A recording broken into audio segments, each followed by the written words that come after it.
मिलिंद. चला हा, आता नेहमीप्रमाणे इंट्रोडक्शनचं काम माझ्याकडे आहे. तर जयश्री तावडे, म्हणजे जिला आपण जयू तावडे म्हणून सगळे शाळेमध्ये असताना ओळखत होतो, ती आताची अनघा पत्की, ॲडव्होकेट अनघा पत्की आहे. आणि तर तिच्या ह्याच्यावरती ते अनघा म्हणून जे नाव येते ते त्याच्यासाठी आहे, अनघा पत्की आहे.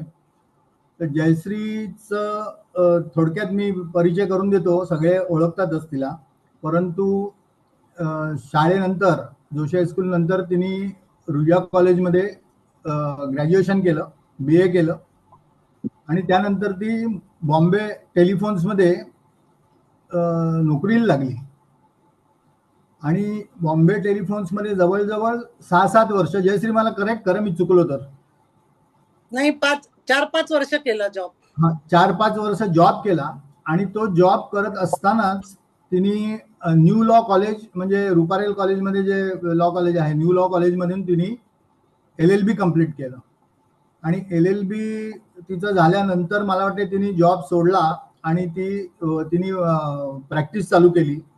आणि त्यातूनही म्हणजे क्रिमिनल लॉ ही तिची स्पेशालिटी आहे. आणि जवळजवळ 35 वर्ष तिने लॉची प्रॅक्टिस केली. सध्या आता तिने गेली काही वर्ष तिने आता बंद केलेली आहे, पण तिचे मिस्टर जे आहेत त्यांच्याबरोबरच ती प्रॅक्टिस करत होती आणि त्यांची मात्र अजून प्रॅक्टिस चालू आहे. आणि डोंबिवलीमधले एक म्हणजे ख्यातनाम क्रिमिनल लॉयर म्हणून या दोघांची ख्याती आहे. आणि हे अतिशय आपल्या सगळ्यांसाठीच कौतुकास्पद आहे की एका मुलीनी जनरली क्रिमिनल लॉ मध्ये आपण बघतो की जे लॉयर्स असतात ते सगळे बरेचसे जास्ती करून पुरुष असतात. अर्थात त्याच्यामध्ये आता बदल होत चाललेले आहेत, परंतु 35 वर्षापूर्वी क्रिमिनल लॉ मध्ये प्रॅक्टिस करायची ही फारच कौतुकास्पद गोष्ट आहे. आणि आम्हा सगळ्यांना तुझा अभिमान आहे. आणि नॉट ओनली दॅट, तिने लोअर कोर्ट नाही, सेशन्स कोर्टमध्ये, म्हणजे त्याच्या हायर कोर्ट, तिने ठाणा कोर्ट आणि कल्याण कोर्टमध्ये तिची प्रॅक्टिस होती. आणि सेशन्स कोर्टमध्ये सुद्धा तिने प्रॅक्टिस केली. तर सेशन कोर्ट म्हणजे हे तिने सांगितलेले त्यातच मी हे माहिती देतो की सेशन्स कोर्ट म्हणजे की जिकडे मोठ्या गुन्ह्यांचे खटले चालतात, म्हणजे मर्डर आणि अशा टाईपच्या मोठे जे गुन्हे असतात, पेटी क्राईम्स नाही, तर त्या सेशन्स कोर्टमध्ये सुद्धा तिने बराच काळ त्याच्यामध्ये तिची प्रॅक्टिस होती. तर आता आजचा तिचा विषय आहे फौजदारी कायदा, म्हणजे क्रिमिनल लॉ, त्याची प्रोसिजर. आपल्याला बऱ्याच लोकांना माहित नसतं, छोट्या मोठ्या गुन्ह्यांमध्ये जर पोलिसांबरोबर आपला जर हे आला, कुठल्या काही कारणाने येऊ नये कोणाचा, पण आलाच संबंध, तर काय करावं, काय करू नये, ह्या गोष्टींचं म्हणजे त्याची प्रोसिजर काय असते, जामीन कसा मिळवता येतो वगैरे वगैरे या गोष्टी, हे तर ती सांगेलच आपल्याला. प्लस तिच्या एवढ्या दीर्घ कारकिर्दीमध्ये तिला आलेले अनुभव, गमतीशीर अनुभव म्हणा किंवा कसेही अशा प्रकारचे विशिष्ट अनुभव आलेले आहेत, त्याबद्दलही सुद्धा ती आपल्याला सांगणार आहे. तर मी आता तिला विनंती करतो की तिने तिचं हे चालू करावं. Over to you Jayashree. Okay, thank you Milind. आणि गुड इव्हनिंग सगळ्यांना. Good evening. Good evening. Yes, आपण 4 तारखेला भेटलो होतो तेव्हा काही सगळे नव्हते, पण खूपसे मेंबर होते. 4 फेब्रुवारीला भेटलो तेव्हा आपण बऱ्याच या विषयावर गप्पा झाल्यात. आणि मला वाटतं त्यावेळेला खूप जणांना ते आवडले अनुभव मी सांगितलेले आपल्या गेट टुगेदरला. त्यामुळे मला असं वाटतं की आज पण मी प्रयत्न करते, बघू मला कितपत तुम्हाला समजावून सांगता येईल या फौजदारी ह्याच्यातलं काचाकोचा ज्या आहेत त्या. तर मला आता सुरुवातच मी अशी करणार आहे की आपल्याला गुन्ह्याचं स्वरूप म्हणजे बाहेरच्या लोकांना माहित नसतं. आता त्या गुन्ह्यांमध्ये बेलेबल आणि नॉन बेलेबल असे 2 प्रकारचे गुन्हे असतात. बेलेबल म्हणजे जामीनपात्र आणि नॉन बेलेबल म्हणजे अजामीनपात्र. तर बेलेबल जे ऑफेन्स आहेत म्हणजे ते कसे असतात, तर त्याला फक्त 3 वर्षापर्यंत ज्याला सजा आहेत असे ऑफेन्स फर्स्ट क्लास मॅजिस्ट्रेट समोर चालतात. आणि ह्या केसमध्ये अरेस्ट झाली तर फर्स्ट क्लास मॅजिस्ट्रेट समोर हजर केलं जातं आणि लगेच त्याला मॅजिस्ट्रेट कस्टडी झाली की लगेच जामीन मिळून जातो. आणि हे गुन्हे म्हणजे कुठले, तर 323 सिंपल हर्ट, मिसचिप, 506 म्हणजे कोणाला धक्काबुक्की केली, कोणाला शिवीगाळ केली, ह्या जे आहे ते छोटे गुन्हे जे आहेत ज्याला 3 वर्षापर्यंत सजा आहेत ते या मॅजिस्ट्रेट कोर्टात चालतात. आणि नॉन बेलेबल म्हणजे अजामीन पात्र जे गुन्हे आहेत ते म्हणजे 3 वर्षापासून म्हणजे 3 वर्षाच्या पुढे टिल डेथ जिथे सजा आहे असे गुन्हे जे आहेत म्हणजे उदाहरणार्थ खून, दरोडा, नंतर सूर्यास्तानंतरचं दरोडा म्हणजे डेकॉइटी, त्याच्यानंतर रेप, गँग रेप किंवा हाफ मर्डर, हे जे आहेत हे गुन्हे ज्याला जन्मठेप, 10 वर्ष, 7 वर्ष अशी सजा आहे, फाशी, ते गुन्हे सगळे सेशन कोर्टात चालतात. पण या नॉन बेलेबल गुन्ह्यामध्ये सुद्धा जेव्हा आरोपीला अरेस्ट केलं जातं त्यावेळेला त्याला फर्स्ट क्लास मॅजिस्ट्रेटच्या कोर्टातच हजर केलं जातं. आता फर्स्ट क्लास मॅजिस्ट्रेट म्हणजे लोअर कोर्ट असतं तिकडे. आता आपल्याला हे तर माहितीये की आरोपीला पकडलं की त्याला 24 तासाच्या आत कोर्टात हजर करावं लागतं. ते कोर्टाने ते पोलिसांनी हजर केलं की त्याला कोर्टात त्याला जेव्हा हजर केलं जातं तेव्हा पोलीस रिमांड मागतात त्याचा आणि गुन्ह्याचं स्वरूप बघून कोर्ट त्याप्रमाणे रिमांड 2-3 दिवसाचा रिमांड त्यांना ग्रँट करतात. आता हे जे पोलिसांच्या कस्टडीमध्ये कोर्टापुढे हजर केल्यानंतर जे आरोपी जातात त्याला पोलीस रिमांड म्हणतात की पोलीस कस्टडी आहे असं म्हणतात की पोलीस कस्टडीमध्ये आरोपी राहिला असे साधारण. एक मिनिट, पोलीस कस्टडीमध्ये किती वेळ ठेवता येईल आणि मॅजिस्ट्रेट पुढे कधी प्रेझेंट करता येईल हे कोण ठरवतं आणि कशावरून ठरतं? नाही, तो कायदा आहे तसा की आरोपीला अरेस्ट केली की 24 तासाच्या आत तुम्ही हजर केलं पाहिजे. म्हणून मग पोलीस सुद्धा काय करतात की अरेस्ट जरी आधी झाली असली तरी ते अरेस्ट कागदावर उशिरा दाखवतात आणि मग त्या हिशोबाने ते आरोपीला हजर करतात. आणि जेव्हा त्यांना परत कोर्टाकडनं रिमांड मिळतो तेव्हा ती ऑफिशियल पोलीस कस्टडी त्यांची सुरू होते आरोपींची. पण बेलेबल ऑफेन्स मध्ये जामीन मिळून जातो, आरोपी बाहेर येतात. पण नॉन बेलेबल जे ऑफेन्स असतात त्याच्यामध्ये रिमांडला हजर केलं जातं आरोपींना आणि जेव्हा हजर केलं जातं तेव्हा गुन्ह्याचं स्वरूप बघून की पोलीस रिपोर्ट पाठवतात की समजा आता दरोड्याची केस आहे तर दरोड्याच्या केसमध्ये ओळखीचे तर आरोपी नसतात, अनोळखी असतात. मग दरोड्याच्या केसमध्ये महत्वाचं काय आहे तर ओळख म्हणजे आयडेंटिफिकेशन, परेड आणि रिकव्हरी. म्हणजे जर ज्या ह्याची वस्तूंची चोरी झालेली असते, दागिने चोरीला गेलेत, काही वस्तू चोरीला गेल्यात, तर ती आरोपींकडनं एव्हिडन्स ऍक्ट 25 प्रमाणे 27 प्रमाणे रिकव्हरी करायची असते. मग पोलीस रिमांड मध्ये लिहितात की आम्हाला आरोपींकडनं वस्तू जप्त करायच्यात म्हणजे वस्तू काढून घ्यायच्यात आणि दुसरं म्हणजे आम्हाला परेड घ्यायची आरोपींची. असं कारण दिलं की मग कोर्ट त्यांना 4-5 दिवसाचा रिमांड देतं. त्या वेळामध्ये पोलिसांनी परेड घेतली पाहिजे आणि रिकव्हरी आहे जी ती आरोपींकडनं केली पाहिजे. मग परत त्यांना त्या पुढच्या तारखेला 4 दिवसानंतर हजर केलं जातं. कोर्ट विचारतं कितपत प्रगती झाली तुमची, अजून काही राहिलं असेल तर 1-2 दिवसाची कस्टडी देतात त्यांना, पोलीस कस्टडी, आणि परत ते पोलीस कस्टडीमध्ये जातात. आणि मग तिसऱ्या कस्टडीला जेव्हा कोर्टापुढे येतात तर कायद्याने तिसऱ्या कस्टडी नंतर आरोपींना आत ठेवता येत नाही. त्यामुळे तिसऱ्या कस्टडीला त्यांना जेल कस्टडी होते आणि जेल कस्टडीतनं म्हणजे ज्युडिशियल ज्याला कस्टडी म्हणतात ती, आणि नंतर हे आरोपी जेलमध्ये पाठवले जातात. आता एक ह्यांचं काय की आपण आता खूपदा पेपरात वगैरे वाचतो की XYZ ला न्यायालयीन कोठडी झाली. आता न्यायालयीन कोठडी होणं म्हणजे काय, तर न्यायालयीन कोठडी होण्यासाठी काही विशेष करावं लागत नाही. कायद्याने 15 दिवसापेक्षा जास्त आरोपीला तुम्ही पोलीस कस्टडीमध्ये ठेवू शकत नाही. त्यामुळे एक तर मोस्टली 4-8 दिवसानंतरच त्यांना जेल कस्टडी होते.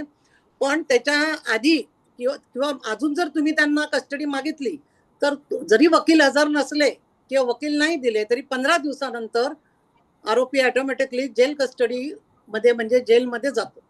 मग जेलमध्ये गेल्यानंतर कन्सर्न पोलीस स्टेशन असतं ते त्यांना तिकडे जेलला पाठवतं. जेलमध्ये गेल्यानंतर आरोपी जामिनासाठी अर्ज करू शकतो नॉन बेलेबल ऑफेन्स मध्ये. तेव्हा सुद्धा नॉन बेलेबल ऑफेन्स मध्ये अर्ज जेव्हा करतात तेव्हा तुम्हाला त्या अर्जामध्ये मेन्शन करावं लागतं की अॅक्युज आता at present he is in magisterial custody, lodged in so and so jail, Adharwadi jail, Thane jail. Jail custody आणि न्यायालयीन कस्टडी हे काही वेगळं आहे? नाही. आता पोलीस कस्टडी झाली की त्याला ज्युडिशियल कस्टडी होते ना, म्हणजे तो त्या वेळापुरती जजच्या ताब्यात आहे, कोर्टाच्या ताब्यात आहे, ज्युडिशरीच्या ताब्यात आहे, म्हणून ती जेल कस्टडी. आणि तिथून त्याला जेलमध्ये पाठवलं जातं, म्हणून मॅजिस्ट्रियल कस्टडी म्हणजेच जेल कस्टडी. मॅजिस्ट्रेट त्याला काही दिवसभर म्हणजे कायम तिथे ठेवू शकत नाही. कोर्ट उठेपर्यंत तो थांबेल तिथे, नंतर त्याची रवानगी होणार कन्सर्न जेलमध्ये, जिथे कुठे जागा असेल तिथे त्यांना घेऊन जातं. आणि मग त्याच्यानंतर नॉन बेलेबल ऑफेन्स मध्ये त्याच्यानंतर जामिनाचा अर्ज करू शकतो आरोपी. पण ते सुद्धा तुम्ही त्यामध्ये मेन्शन करावं लागतं की आरोपी हा ज्युडिशियल कस्टडीमध्ये आहे, lodge in so and so jail. आणि मग तुम्ही अर्ज दाखल केला की 4-5 दिवसाची तारीख मिळते, त्या केस मधल्या आयओला बोलवलं जातं, त्याच्यानंतर डिफेन्सवाले आणि प्रॉसिक्युशनवाले आर्ग्यू करतात आणि कोर्ट बघतं ह्याच्यात किती तथ्य आहे, काही आहे का याला आत ठेवण्यासारखं. जर आवश्यक असेल तरच कोर्ट विचार करतं, नाही तर मग अशा आरोपीला जामीन ग्रँट होतो. हा, म्हणजे मी थांबायला नाही सांगत, तुम्हाला एडिटरची गरज नाही आहे. हॅलो हा, हॅलो. त्याला सांगा हॅलो. ऍटलीस्ट सकाळी लवकर. मी सगळ्यांना म्यूट करते आणि ज्यांना शंका विचारायची असेल त्यांनी स्वतःला अनम्यूट करून विचारा. Okay okay okay. Exactly, that is the reason. आणि नॉन बेलेबल ऑफेन्स मध्ये जेव्हा जामीन ग्रँट होतो तेव्हा साधारण हेवी जामीन दिला जातो की बाबा 50,000, 1,00,000 किंवा एक जामीन किंवा 2 जामीन. आणि ते म्हणजे सुद्धा सॉल्व्हंट श्युरिटी मागतात त्यांना. जर समजा त्यांना 15-15 हजाराची सॉरी जयश्री, तुला अनम्यूट करायला लागणार तुला स्वतःला.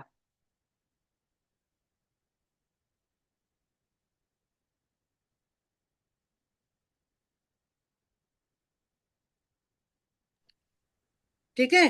हा, येस आता येतोय ना आवाज? येस येस, बरोबर येतोय. हा, तू आता सगळ्यांना केलंस ना, त्यामुळे मी झाले परत. सगळ्यांना म्यूट केलं. Okay okay. तर जामीन देताना कसं गुन्ह्याचं स्वरूप बघून 15,000चे 2 जामीन किंवा 1,50,000चा एक सॉल्व्हन्सी जामीन अशा प्रकारचा जामीन दिला जातो. आणि जामीन म्हणजे कसं ऍक्च्युली आता खूपदा शंका येते की जामीन 15,000चा म्हणजे कॅश भरायची का, तर तसं नाही. तुम्ही टाइम बिंग कॅश भरू शकता कोर्टाच्या परमिशनने की आम्हाला एक 8 दिवसाची मुदत द्या, 15 दिवसाची मुदत द्या, आमच्याकडे जामीन नाही, आम्ही कॅश भरतो. पण तुम्हाला आज नाही उद्या त्या महिन्यानंतर तुम्हाला जामीनदार द्यावेच लागतात, कारण हा सिरियस ऑफेन्स आहे. त्यामुळे पण तो म्हणजे त्या सॉल्व्हंट पाहिजे, तो की सॉल्व्हंट जामीनदार असेल, त्या तेवढ्या किमतीची वेळ आल्यानंतर उद्या आरोपी गायब झाला, फरार झाला, तारखेला आला नाही, वॉरंट निघाली त्याच्या विरुद्ध, तर जामीनदार तेवढे पैसे भरू शकला पाहिजे कोर्टात. त्यामुळे आणि मग त्याच्यानंतर आता आपण खूपदा पिक्चर मध्ये वगैरे दाखवतात असं की ट्रायल चालू आहे, अचानक कोणतरी मध्येच येतं आणि सांगतं मी ह्याच्यात मला साक्ष द्यायची आहे किंवा एखादी वस्तू हजर केली जाते. तर तसं प्रत्यक्षात नसतं. कोर्टामध्ये प्रत्येक गुन्ह्याला मुदत दिलेली आहे. हॅलो, हा हा, बोल बोल. आहे ना आवाज? हो हो, आहे आहे. हा, प्रत्येक गुन्ह्याला मुदत दिली जाते की 60 दिवस, 90 दिवस. तर त्या दिवसामध्ये within that time IO should file the final chargesheet before the magistrate court. जिथे रिमांडला हजर केलं असतं, ज्या ज्या कोर्टाचं ज्युरिस्डिक्शन असतं पोलीस स्टेशन प्रमाणे, त्याप्रमाणे तिथे त्यांनी ते हजर करायचं असतं त्यांना चार्जशीट.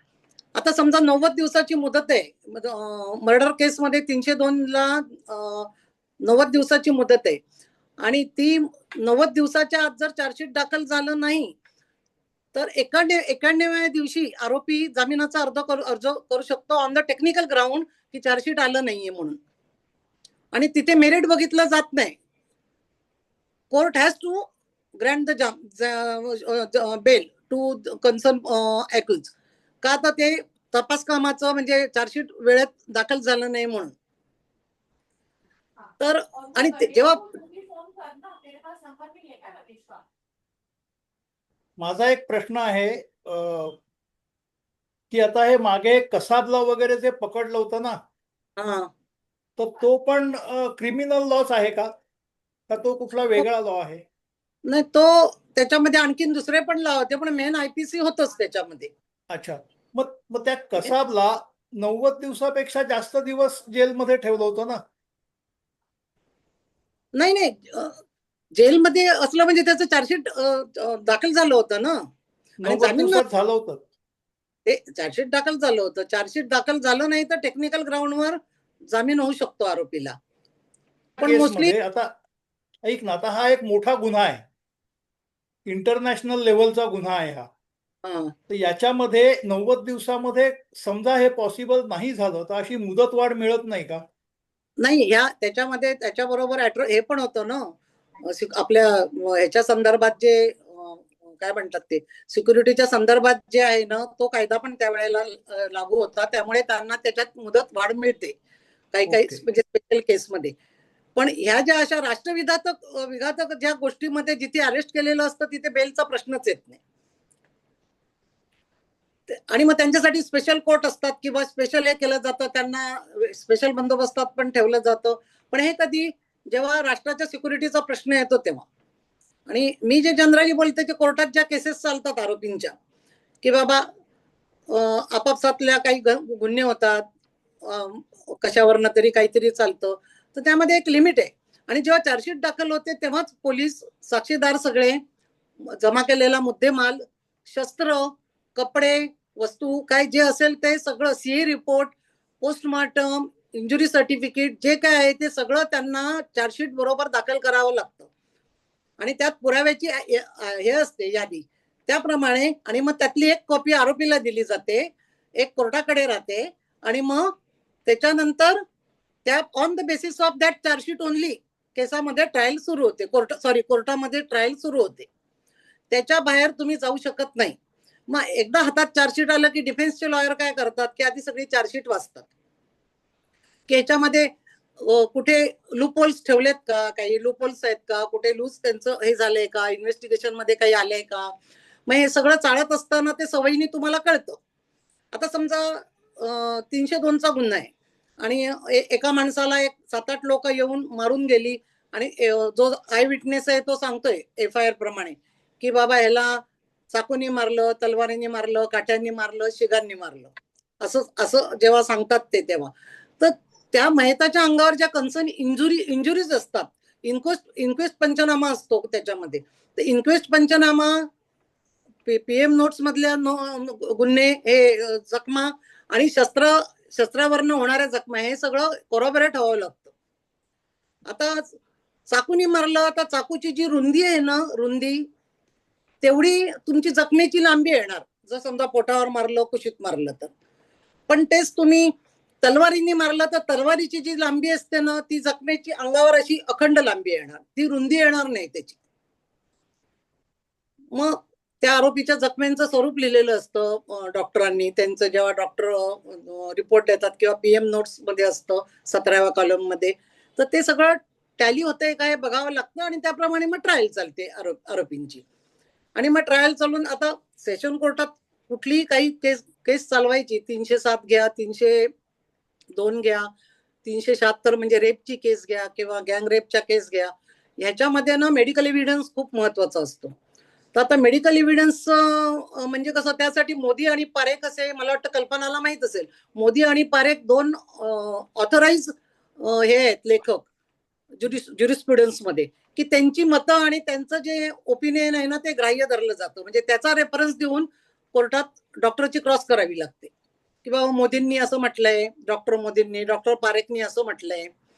आता काय असतात, चाकू किंवा गुप्ती किंवा तलवार हे सगळे शार्प वेपन आहेत. तर त्या शार्प वेपननी होणारी जी इंजुरी आहे ना, ती इन्साइजच ऊन होते. धारदार शस्त्रांनी होणारी इंजुरी इन्साइजच ऊन होणार. म्हणजे कारण ती त्याला हे आहे, काय म्हणतात त्याला, शार्पन वेपन असल्यामुळे इन्साइज ऊन होतात. पण तेच शीग वापरली, दगड वापरला, काठी वापरली, दांडकं मारलं डोक्यात, तर त्यासाठी जी इंजुरी होते ती CLW होते, म्हणजे कॉन्सेट लॅसरेटेड वुंड, की म्हणजे ठेचल्यासारखी जखम होते. त्याच्या एजेस असतात ना त्या अनइव्हन असतात आणि इरेग्युलर असतात. त्यामुळे मग ते सगळं टॅली व्हावं लागतं तुमचं मेडिकल ह्याच्याप्रमाणे एव्हिडन्स प्रमाणे. आणि ते tally झालं म्हणजे मुका मार आणि अगेन्स्ट जर का तलवार किंवा हे असेल तर मग तो घाव होतो, बरोबर? मग ते कॉन्ट्रॅडिक्ट होतं ना. बरोबर. आता मुकामार जरी असेल, वरून मुकामार असेल, असं नाही, गुण पण असू शकेल, हो पण ती अशी सरळ इन्सिजन केल्यासारखी नसेल, ती खटकन हा. असं हा पसरलेली अशी गुंड असू शकेल, हा. असं आहे त्याच्यामध्ये. मुकामार वरून असला तरी पोस्टमॉर्टम केल्यानंतर जेव्हा उघडतात ते सगळं, तर त्याच्या खाली इंजुरी असू शकते, डॅमेज असू शकतं ना. मुकामार वरून दिसत असला तरी. आता पोटाला वगैरे केला तर लिव्हर ब्रेस्ट होऊ शकतं, तुमचं दुसरा कुठला तरी पोर्शनला इजा होऊ शकते. असं असं म्हणजे मुकामाराचा पण हा परिणाम असतो. पण हे सगळं बघावं लागतं, म्हणजे मेडिकल एव्हिडन्स तुम्हाला बघावा लागतो आणि त्याप्रमाणे मग ट्रायल चालते. आणि मग दोन्हीकडचं तुम्ही जेवढं त्यातले लूपहोल शोधून काढाल आणि कॉन्ट्राडिक्शन जेवढी दाखवाल तेवढं त्या आरोपीच्या सोयीचं असतं आणि मग त्याप्रमाणे केस चालते. समजा त्यात खूप कॉन्ट्राडिक्शन निघालं तर मग बेनिफिट ऑफ डाऊट आरोपीला मिळतो आणि आरोपीचे ॲक्विटल होऊ शकतं. आता हे झालं. एक प्रश्न आहे मला, हा एक प्रश्न विचारू का? हा जरूर. ह्या एवढ्या सगळ्या गोष्टी डिटेल मध्ये तयार करायच्या, त्याला 90 दिवस पुरतात का? हा म्हणजे रेग्युलर 90 दिवसाचा पिरियड दिला ना टू विदिन दॅट, हो दॅट इज सफिशियंट, कारण हो. The amount of details needed are quite a lot.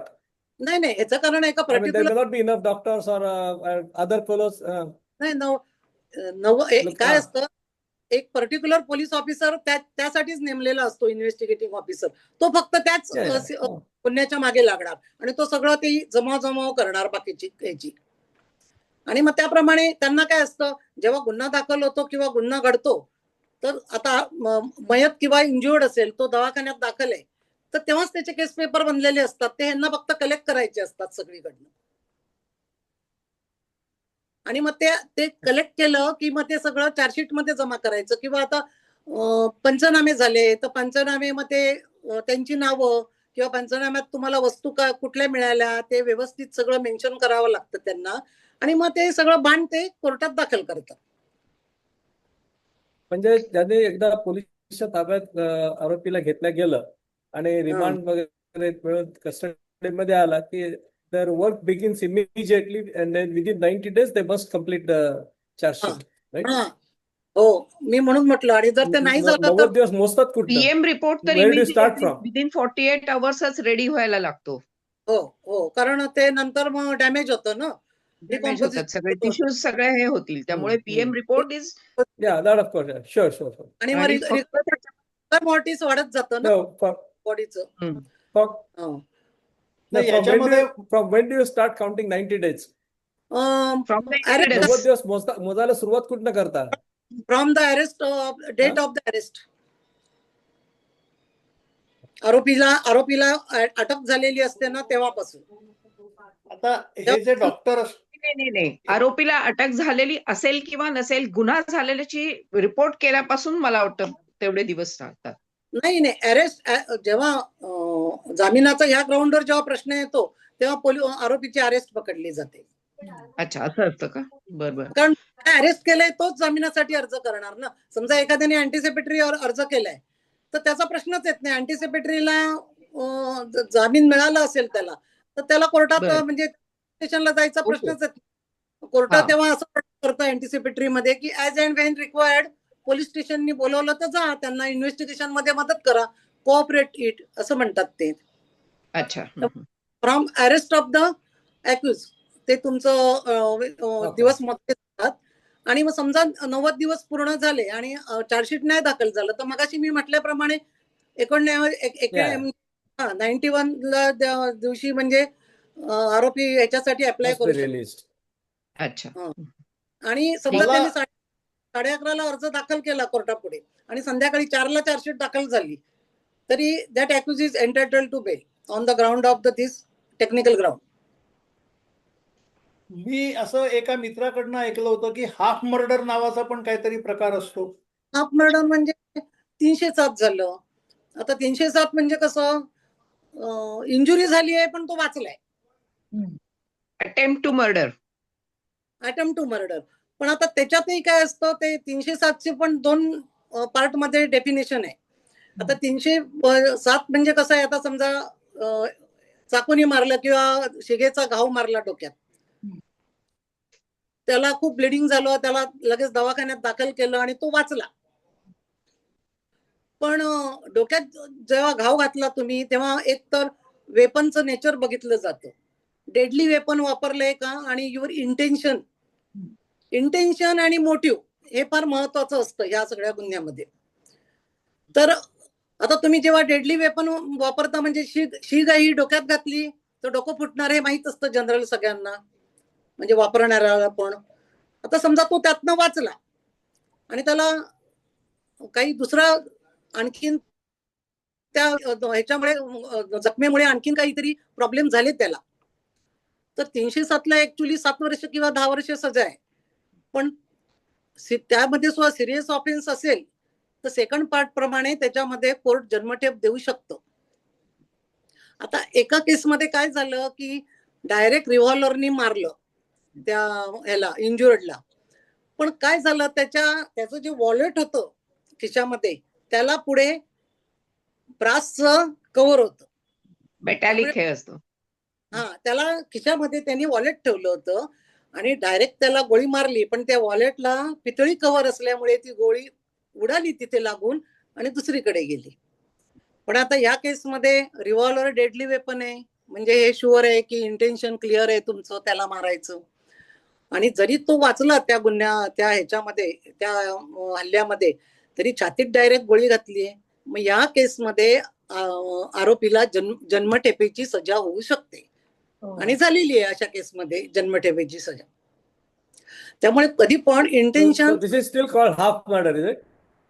त्याला हाफ मर्डर म्हणजे त्याला मारलं पण तो मेला नाही, तग धरून आहे आणि जिवंत राहिलाय, मग त्याला म्हणायचं हाफ मर्डर म्हणून.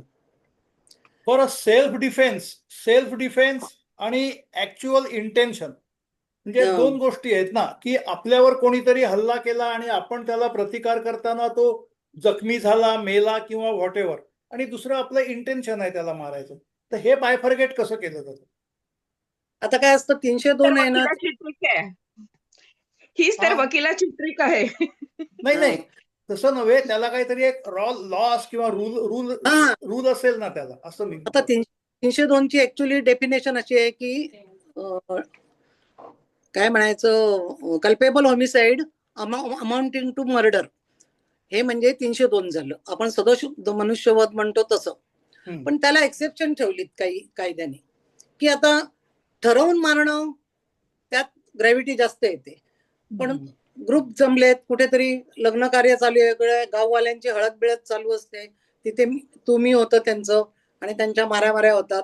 मग हे ना एक्सेप्शन ग्रेव्ह आणि सडन प्रोव्होकेशन मध्ये येतं.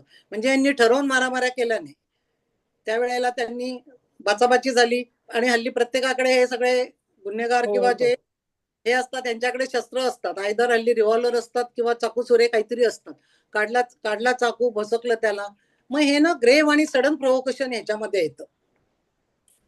त्यामुळे मग त्याला त्याच्यात ग्रॅव्हिटी कमी पकडली जाते, की त्याचं मोटिव्ह नाही, म्हणजे मोटिव्ह असं इंटेन्शन आहे त्याचं की बाबा हल्ला केलाय, पण त्याला मारायचं नव्हतं, हे बाचाबाचीतनं झालं.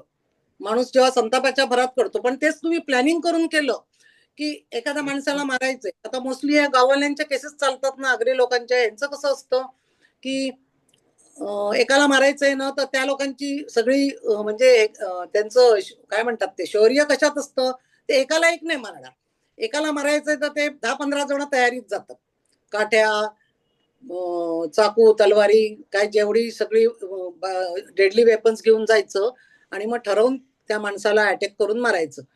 असं जेव्हा मारतात ना, तेव्हा मग ती इंटेन्शन त्याच्यामध्ये, मग ते अनलॉफुल असेंब्ली खाली येतं, सेक्शन 149 खाली. आणि ह्याचा त्याच्या पुढे common intention of the unlawful assembly to commit the murder of disease.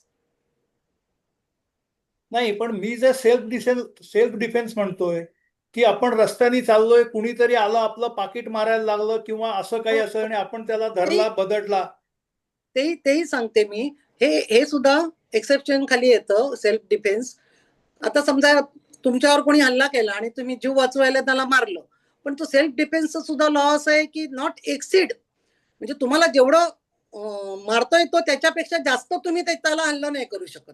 मग तुम्हाला ते डिफेन्सला आरोपीला प्रूव्ह करावं लागतं की नाही मला यांनी एवढं मारलं म्हणून मी बुलेट मारलं आहे त्याला आहे हे प्रूव्ह करायला लागतं. हा प्रूव्ह करावं लागतं. आता आम्ही अशी एक केस चालवलेली आहे की आरोपीला आम्ही, आणि मग जेव्हा सगळं पुरावा संपतो तेव्हा एक आरोपीचं स्टेटमेंट होतं 313 CRPC खाली, तेव्हा त्यांना विचारलं जातं की केस बद्दल तुला काय सांगायचंय. तर मोस्टली आरोपी गुन्हा म्हणजे झालेल्या सगळ्या घटना ना करतो की असं काय झालेलं नाही, मला खोटं गुंतवलंय. पण जेव्हा तुम्ही सेल्फ डिफेन्सचा डिफेन्स घेता तेव्हा आरोपीला पॉझिटिव्हली सांगावं लागतं की हो हो मला यांनी मारलं, पण असं असं तो माझ्या अंगावर चाकू घेऊन आला म्हणून माझ्या हातात जे लागलं ते मी त्याच्या डोक्यात घातलं. आणि मग अशा केसमध्ये तो मेला तर नाही, मग मेला तरी त्याला सेल्फ डिफेन्सचा फायदा मिळतो ना, आरोपी सुटतात, आमचा आरोपी सुटला तेव्हा. कारण कायद्याने तुम्हाला तेवढं कन्सेशन आहे, एक्सेप्शन आहे त्याच्यामध्ये की तुम्हाला कोणी मारायला आला तर तुम्ही त्याला तसा स्वतःचा जीव वाचवण्यासाठी मारू शकता. पण एक फटका मारला तो गेला ठीक आहे, पण तुम्ही त्याला नॉनस्टॉप मारलं आणखीन 4 ठिकाणी बसवलं तर दॅट इज नॉट प्रॉपर. बरं, याच्यामध्ये अजून एक प्रश्न येतो.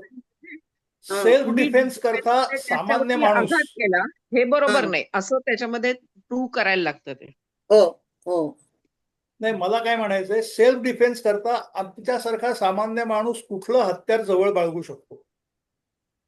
कुठलंही बाळगू शकतो. त्याला परमिशनच नाहीये कायद्याने.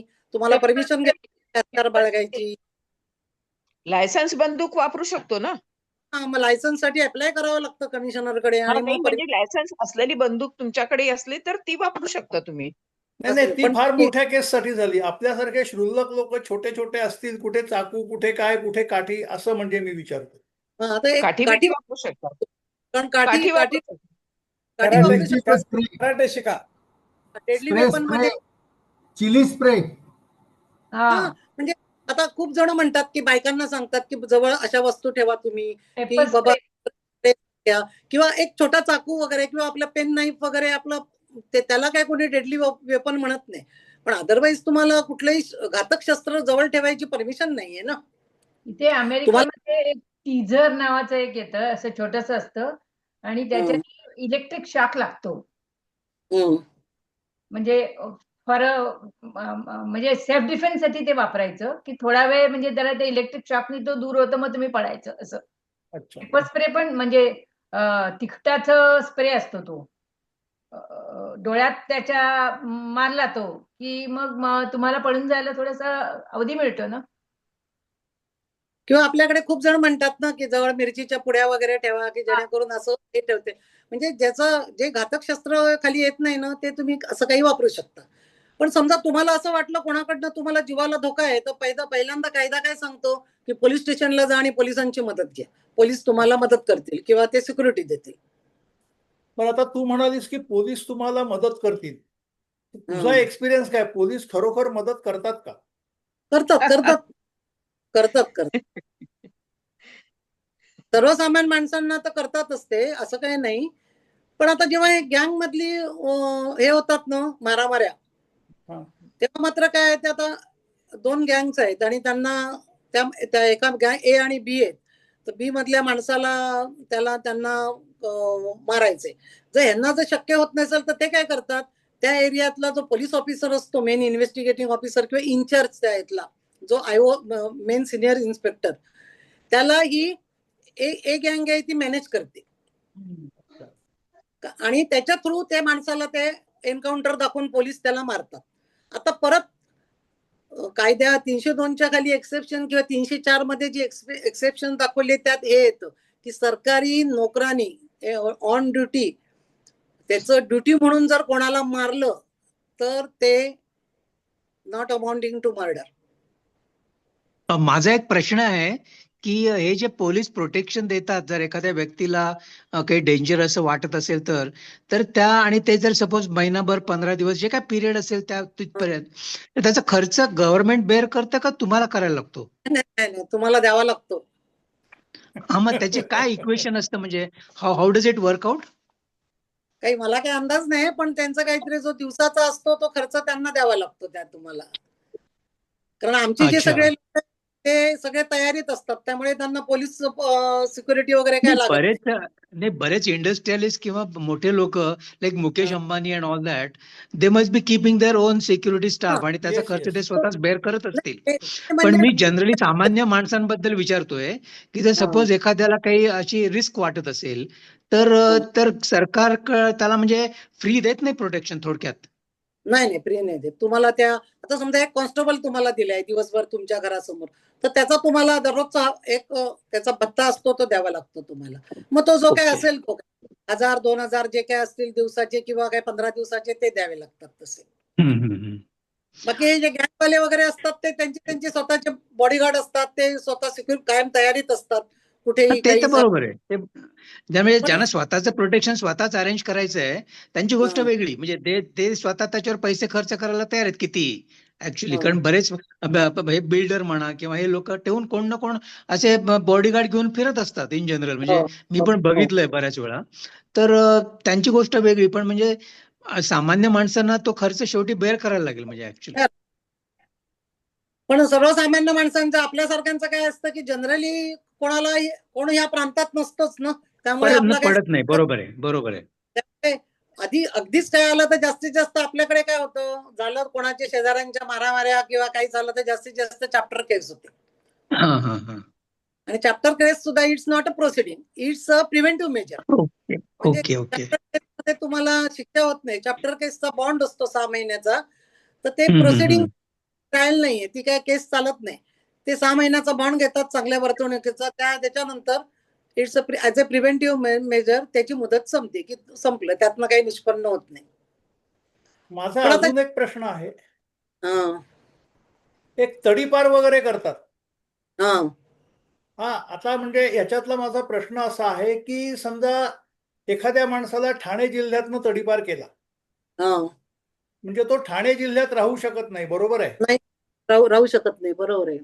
आणि मग तो त्याला दुसऱ्या जावं ठिकाणी लागेल, ऐक ना, कुठे त्याला जावं लागेल पालघर जिल्ह्यात. हा मग ठाणे जिल्ह्यातला असा डेंजरस माणूस पालघर जिल्ह्यानी काय ऍक्सेप्ट करावा? कारण त्याच्या तिथे कॉन्टॅक्ट नाहीये, म्हणून त्याला तिकडे जावं. मग त्याला पालघर जिल्ह्याने ऑब्जेक्शन घेतलं तर, समजा पालघर जिल्ह्यातल्या एखाद्या गावात, ऐक ना जरा, पालघर जिल्ह्यातल्या एखाद्या गावात तो जाऊन राहिला आणि तिथल्या एखाद्या माणसाने ऑब्जेक्शन घेतलं की ह्याला ठाणे जिल्ह्यामध्ये तडीपार केलाय, तर हा असला माणूस आमच्या गावात नको. So what is the solution? कायद्याने ह्याच्यावर सोल्युशन काय आहे? नाही, त्याच्यात काही सोल्युशन वगैरे नाही. कारण मुळात प्रश्न असा असतो की जेव्हा यांना तडीपार केलं जातं या काही लोकांना, क्रिमिनल लोकांना, तर ते त्या कन्सर्न ग्रुपशी किंवा गँगशी संलग्न असतात. आणि या गँगवाल्यांचं काय असतं की ते त्यांच्या समोरच्या माणसाचं दुश्मनी असते त्यांची समोरच्या गँगशी, ते सोडून ते तिसऱ्या माणसाला हात लावत नाही. त्यांना तुम्ही सांगितलं की आमच्यासाठी तुम्ही ह्या माणसाला एखाद्याला मारा, ते मारणार नाही. त्यांचं ज्याच्याशी दुश्मनी आहे, ज्याच्याशी खुन्नस आहे, त्याच्याशीच ते वाकड्यात घेणार. बाकी तुम्हाला ते कुठलाही त्रास देणार नाही. हे एक वैशिष्ट्य असतं त्या लोकांचं. आणि ते जेव्हा तुमच्याशी इतर वेळेला वागतात तेव्हा ते खूप व्यवस्थित असतात, खूप त्यांची वागणूक चांगली असते. आणि शेवटी काय असतं, गुन्हेगार कोणी बाय बर्थ नसतं, माणूस परिस्थितीने गुन्हेगार होतो. आता त्या संदर्भात बोलायचं झालं तर आपल्याकडे खूप वर्षापूर्वी सुरेश मंचकरची एक गँग होती, तुम्हाला आठवत असेल काही लोक. आता त्याला सुद्धा म्हणजे एक सामाजिक बाजू आहे. आता सुरेश मंचकर म्हणजे गिरणी कामगाराचा मुलगा होता. आता आपल्या इथे आपल्याला सगळ्यांना माहितच आहे, गिरणी कामगारांचा जो संप झाला तेव्हा त्यात अख्खी एक पिढी बर्बाद झाली गिरणी कामगारांची. गिरणी कामगारांची जी मुलं आहेत ती सगळी अंडरवर्ल्डला गेली आणि गिरणी कामगारांच्या मुली बार डान्सला गेल्या, बार डान्सर म्हणून नाचायला लागल्या. इतकी वाताहत झाली. तो स्वतः एका ह्याचा मुलगा होता गिरणी कामगारांचा. पण आता ह्या लोकांसाठी आम्ही कामं केली, ही मुलं वागायला एवढी चांगली व्यवस्थित होती ना, पण काय ते नाईलाजानी परिस्थितीने ते येतात. आता ही मन्या सुर्वे वगैरे सुद्धा ही गिरणी कामगार एरियात राहणारी मुलं होती, त्यांना काही राहिलंच नाही भविष्य शिल्लक. मग त्यांना ते अशा वेळेला अंडरवर्ल्डवाले यांना आपल्याकडे खेचतात की आमच्याकडे या, आम्ही तुम्हाला काम देतो.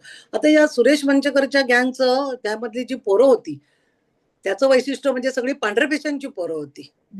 तर त्या टोळीमध्ये काम करणारी पोरं 5-5 हजारासाठी त्यांनी गोळ्या झाडलेल्या आहेत आणि मर्डर केलेले आहेत. तर ही प्रत्येक गोष्टीला एक अशी दुसरी याची बाजू असते ना, सामाजिक बाजू पण असते. आणि जे गँगवाले असतात त्यांचं कसं, ते समोरच्या माणसाशीच दुश्मनी घेणार, ते दुसऱ्या कोणाशी दुश्मनी घेणार नाही. आता मगाशी ह्यांनी अविनाशनी विचारलं, पण त्याच्यामध्ये एक्सेप्शन जे आहेत ना 302 मध्ये, त्यात अजून एक आहे की रॅश अँड निग्लिजंट ऍक्ट. म्हणजे आता तुम्ही गाडी चालवताय आणि तुमच्याकडनं चुकून एखाद्या माणसाला धक्का लागला आणि तो मेला, तर ती culpable homicide not amount to murder म्हणून कायद्यानेच त्याला डेफिनेशन दिलेली आहे. त्यामुळे आपण जेव्हा पेपरात वाचतो की गाडीने यांनी ठोकलं त्याला आणि त्याला जामीन झाला किंवा केस चालली, केस मधनं तो सुटला, तर कायद्यानेच ह्या गुन्ह्याला खूप कमी ग्रॅव्हिटी दिलेली आहे.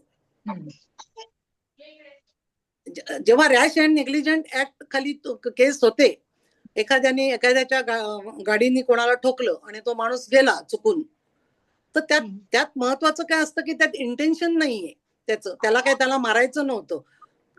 कायदा काय बघतो की इंटेन्शन पाहिजे तुमचं. बोल. म्हणजे पण फुटपाथवरून गाडी घातली, 4 जण मेली, त्यांच्यावरती गाडी गेली, म्हणजे तेव्हा इंटेन्शन कसं काय तुम्ही प्रूव्ह करणार? काय असतंय त्याच्यामध्ये एक्झॅक्टली? म्हणून मग ते रॅश अँड नेग्लिजंट ऍक्ट खाली येतं. केअरलेसपणा खाली येतं ते पण त्याच्या खाली येतं. आणि त्याला 2 वर्ष ऍक्च्युली रॅश अँड नेग्लिजंट गाडी खाली कोणी आलं चुकून, तर त्यालाच मुळात सजाच आहे 2 वर्षाची आणि फाईन आहे. पण कोर्ट साधारण 6 महिन्याची सजा देतं. जर जनरल काही त्याचा दोष नसेल किंवा त्याच्याकडनं काही विशेष झालं नसेल किंवा गाडी चालवते कोण मध्ये आलं असं केलं, हे बघून साधारण 6 महिन्यापर्यंत सजा होऊ शकते किंवा दंड होऊ शकतो किंवा दोन्ही होऊ शकतं. आता याच केसमध्ये तू जे सांगतेस त्याच्यामध्ये आपल्याकडचं जे पब्लिक आहे ते डिसिप्लिन पाळत नाही सिग्नल विग्नलची अजिबात. बऱ्याच वेळेला काय होतं की ग्रीन सिग्नल असतो, गाडी बऱ्यापैकी स्पीड मध्ये असते, लेव्हल क्रॉसिंगचं जे झेब्रा क्रॉसिंग आहे त्याच्यावरनं लोक क्रॉस करत नाहीत, कुठूनही रस्ता क्रॉस करतात. अशा वेळेला एखाद्या गाडीने एखाद्या पॅसेंजरला उडवला आणि तो मेला तर काय? काही नाही. ते म्हणूनच त्यासाठी मुळात तो 304A म्हणून जे आहे ना सेक्शन, त्याच्यामध्ये हे सगळे एक्सेप्शन्स आहेत की रॅश अँड नेग्लिजंट ऍक्ट आहे. ह्याच्यामध्ये काय ठरवून जेव्हा तुम्ही एखाद्याला मारतात त्याच्यामध्ये इंटेन्शन आणि मोटिव्ह खूप महत्वाचा असतो. आता ह्याच्यामध्ये मी ही जी केस सांगितली, इंटेन्शन नसेल पण दारू प्यालेला असेल आणि त्यांच्यात तर ऍक्सिडेंट झाला तर आता पेपरमध्ये येते तसं काय? नाही, मला म्हणायचंय माणूस ड्रायव्हर शुद्धीत आहे, सगळं आहे, पादचाऱ्याची चूक आहे. त्या केसमध्ये काय होतं? ड्रायव्हर पब्लिक फक्त ड्रायव्हरला धरून मारतं, पण legally driver is not at fault. आणि जेव्हा असं त्याच्यामध्ये त्याला कुणाचा गुन्हा दाखल करू शकतच नाही कायद्याने त्याच्यावर. बरोबर आहे. गुन्हा तरी दाखल होतो का? गुन्हा दाखल, कारण गुन्हा दाखल झाल्याशिवाय दुसरी एक ह्याला बाजू आहे की इन्शुरन्स असतो ना, तुम्हाला क्लेम मिळतो मोटर ऍक्सिडेंट क्लेमच्या ह्याच्यातर्फे, त्यासाठी वेगळी कोर्ट असतात. जर मयत झाला कोणी तर त्याला ते गुन्हा दाखल करावाच लागतो, पंचनामा करावा लागतो, चूक कोणाची आहे, राईटनी लेफ्टनी कोण गेलं हे सगळं पंचनाम्यात आलं की ती एक दुसरी प्रोसेस आहे की तुम्हाला त्या ट्रायब्युनल मधनं तुम्हाला नुकसान भरपाई मिळते तुमच्या इंजुरी प्रमाणे. हा गुन्हा क्रिमिनल कोर्ट मध्ये दाखल होतो? हो, तिकडे दाखल होणार. आता इंटेन्शन आता खूपदा असं होतं की केस खूप वाईट असते, मर्डर केस किंवा अशी त्याचं आपण म्हणतो प्रायमॅफेसी म्हणजे सकृतदर्शनीय ह्या केसेस दिसायला वाईट दिसतात. पण जेव्हा चार्जशीट हातात येते तुमच्या, तेव्हा तुम्हाला कळतं चार्जशीट वाचल्यानंतर की ह्याला एक दुसरी बाजू आहे. तर त्यासाठी मी एक उदाहरण देते की काही वर्षापूर्वी रिंकू पाटीलची केस झाली होती, तुम्हा लोकांना आठवत असेल. इथे उल्हासनगरला उल्हासनगरला तिला 10वीच्या पेपर सुरू होण्याच्या पहिल्या दिवशी हॉलमध्ये जाऊन तिचा प्रियकर आणि आणखीन 3 मुलांनी जाऊन तिला रॉकेल ओतून जाळलं. नो डाऊट जे काही हे याच्यात झालं ते ज्या पद्धतीने तिला मारलं हे चुकीचंच आहे. पण ती सगळी चार्जशीट वाचल्यानंतर आमच्या लक्षात आलं की एकतर्फी नव्हतं त्या दोघांचं प्रेम. ही घटना होण्याच्या आधीपासून ती मुलगी आणि तो मुलगा, त्याचं वय 21, हिचं वय 18 होतं. आणि 3 वर्षापासून ती दोघं जण रेग्युलर बाहेर फिरत होते आणि नवरा बायको सारखे त्यांचे रिलेशन होते. अच्छा. ती मुलगी शाळेत जायची तर ती शाळेच्या वेळेला निघायची आणि परत शाळा सुटायच्या वेळेला घरी जायची. तर तिने लॉकरमध्ये तिच्या मंगळसूत्र ठेवलं होतं. तर ती शाळेत यायची, ते मंगळसूत्र घालायची आणि त्या पोराबरोबर बाहेर जायची. त्यांनी देवळात लग्न केलं होतं दोघांनी. आणि जेव्हा तिच्या घरच्यांना या कळल्या ती काही म्हणजे 3 वर्षानंतर, तेव्हा त्यांनी घाईघाईने तिचं लग्न ठरवलं की 10वीची परीक्षा झाली की तिचं लग्न करून टाकायचं. आणि तेव्हा त्या मुलाला कळलं तेव्हा साहजिकच तो 3 वर्षाची त्यांची अटॅचमेंट होती. पोरगा तो सैरफैर झाला. त्यांनी तिला भेटायचा प्रयत्न केला तर ती त्याला भेटत. म्हणून जेव्हा ही घटना घडली की परीक्षेच्या वेळेला जाऊन, तर त्या ऍक्च्युली त्या मुलांकडे आम्ही त्या चौकशी केली. जेव्हा आम्हाला बोलावं लागतं तेव्हा त्यांनी काय सांगितलं की त्यांना तिला मारण्याचा हेतू नव्हता, तिला फक्त घाबरवायचं की बाबा तू लग्न करू नकोस म्हणून. पण आता आपल्याकडे असं आहे की आता हे जी घटना घडली ना, ते तिला जाळलं वगैरे वाईटच आहे हे सगळं. पण त्यातला जो तिचा प्रियकर होता 1 नंबर आरोपी, तो तसाच डायरेक्ट गेला आणि त्यांनी गाडीखाली जीव दिला उल्हासनगरला स्टेशन खाली. कारण त्याला थोड्या वेळात लक्षात आलं की आपल्याकडून काय घडलंय ते. तर आपल्याकडे काय आहे की काही असं घडलं ना की एक बाजू बघितली जाते की बाबा, पण आपण म्हणतो, पण जेव्हा प्रेम प्रकरणात वगैरे मुलं पण तेवढीच सिन्सिअरली इन्व्हॉल्व्ह असतात. आपण फक्त मुलींची बाजू बघतो. आता तुम्ही 3 वर्ष रेग्युलर तुम्ही नवरा बायको सारखे वागताय, फिरताय, सगळं करताय आणि जे अचानक रिलेशन तोडले तर साहजिकच माणूस सैरभैर होऊ शकतो ना. तर आता ह्याच्यामध्ये काय, हे जेव्हा आमच्या लक्षात आलं तेव्हा मग तुम्ही केस डेव्हलप करायची असते की ही ऍक्च्युली फाशीची केस आहे. त्यातला 1 नंबर आरोपी तिचा तर जो प्रियकर आहे त्यांनी जीव दिला लगेच तिला हे सगळं घडल्यानंतर. पण तो तेवढा इन्व्हॉल्व्ह होता त्याच्यामध्ये. मग त्याच्याबरोबर त्याचे जे मित्र गेले होते ना त्यांच्यावर केस झाली. पण मग आता ती फाशीची केस जन्मठेपेवर कशी आणता येईल हे बघायचं असतं वकिलांनी. मग तेव्हा ही केस डेव्हलप करायची, ही स्टोरी डेव्हलप करायची. कारण सगळं त्या चार्जशीट मध्ये असतं. आणि त्या मुलीच्या मैत्रिणीचे जबाब होते की ही बाबा शाळेत यायची पण ही मंगळसूत्र वापरायची, त्याच्यानंतर ती इथे शाळेत यायची पण वर्गात बसायची नाही. ती 2-3 मुलींचे जबाब होते असे. शेवटी डिफेन्सवाले काय करतात, ते काय स्वतः जाऊन कोणी चौकशी करत नाही. आम्हाला ते चार्जशीट दिलेलं असतं तेच आम्ही वाचून त्याच्यावरनं केस चालवायची असते. मग जेव्हा हे कोर्टाच्या निदर्शनास आणून दिलं की नाही बाबा हे एकतर्फी नाहीये, असं आहे. आणि 1 नंबर आरोपीने तर सुसाईड केली, म्हणजे त्याची इन्व्हॉल्वमेंट तेवढीच होती त्या मुलीबरोबर. त्याला हे जेव्हा असह्य झालं की बाबा ही आपल्याला सोडून चाललीये, त्यांनी ही म्हणजे जो त्यांनी मार्ग अवलंबला तो चुकीचाच होता, तो नको अवलंबला पाहिजे होता त्यांनी. पण ठीक आहे, मग हे अशा वेळेला कोर्ट विचार करून मग जन्मठेपेवर केस येते. आता जन्मठेप म्हणजे 20 वर्ष, म्हणजे मग ते 20 वर्ष किंवा तुमची चांगली वर्तणूक असेल तर नंतर ते काही वर्षानंतर 16-17 वर्षानंतर पण सुटू शकतात आरोपी. दुसरं आपण मी काही क्राईम पेट्रोलच्या सिरीज बघितल्या आहेत 1-2 असं. हॅलो. हा बोल. हा, त्याच्यामध्ये ते दाखवतात की या पोलिसांचे हे असतात खबरे वगैरे, ते खरं आहे का? हो असतात ना, खबरे असल्याशिवाय त्यांना कामच नाही करू शकत ते. मग आता या खबऱ्यांना जो पैसा दिला जातो मोबदला त्यांच्या कामाचा, तो पैसा पोलीस कुठून आणतात? पोलीस करतात मॅनेज. अच्छा, म्हणजे तो मॅनेज केलेलाच पैसा असतो. मॅनेज करून देतात कारण त्यांच्याच भरोश्यावर केसेस चालतात ना. अच्छा. म्हणजे असं काही त्याच्यासाठी तरतूद नाहीये का की आम्हाला खबरे नेमायचे तर त्याच्यासाठी काही आम्हाला बजेट ठेवा असं? खबऱ्याला भत्ता असतो पण तो फार कमी असतो भत्ता, म्हणून मग ते पोलीस ऑफिसर आपल्या अच्छा. त्यांना पैसे कुठून धमक्या असल्याशिवाय एवढे तरी पैसे ते असतील, एवढे पैसे देणार कुठून पोलीस ऑफिसर? खाण्यावरतीच ती म्हणाली ना मॅनेज करतात म्हणून. पोलीस एवढे तेवढे करत असतात सगळ्यांकडनं, पण ते सगळं त्यांचं ओरली चाललेलं असतं. आता समजा त्यांना खूप जणांना असं वाटतं की आता मी मगाशी सांगितलं तसं चार्जशीट दाखल करायची आहे, पण त्याला सांगितलं पोलिसांना, त्या इन्व्हेस्टिगेटिव्ह ऑफिसरला, की आम्ही तुला बाबा पैसे देतो, तू काही चार्जशीट दाखल करू नको. तर तसं तो पोलीस ऑफिसर करणार नाही, कारण त्यांना त्या शेवटी वर्दीचा प्रश्न असतो त्यांचा.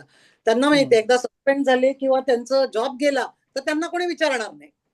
त्यामुळे ते लेखी काहीच करत नाहीत.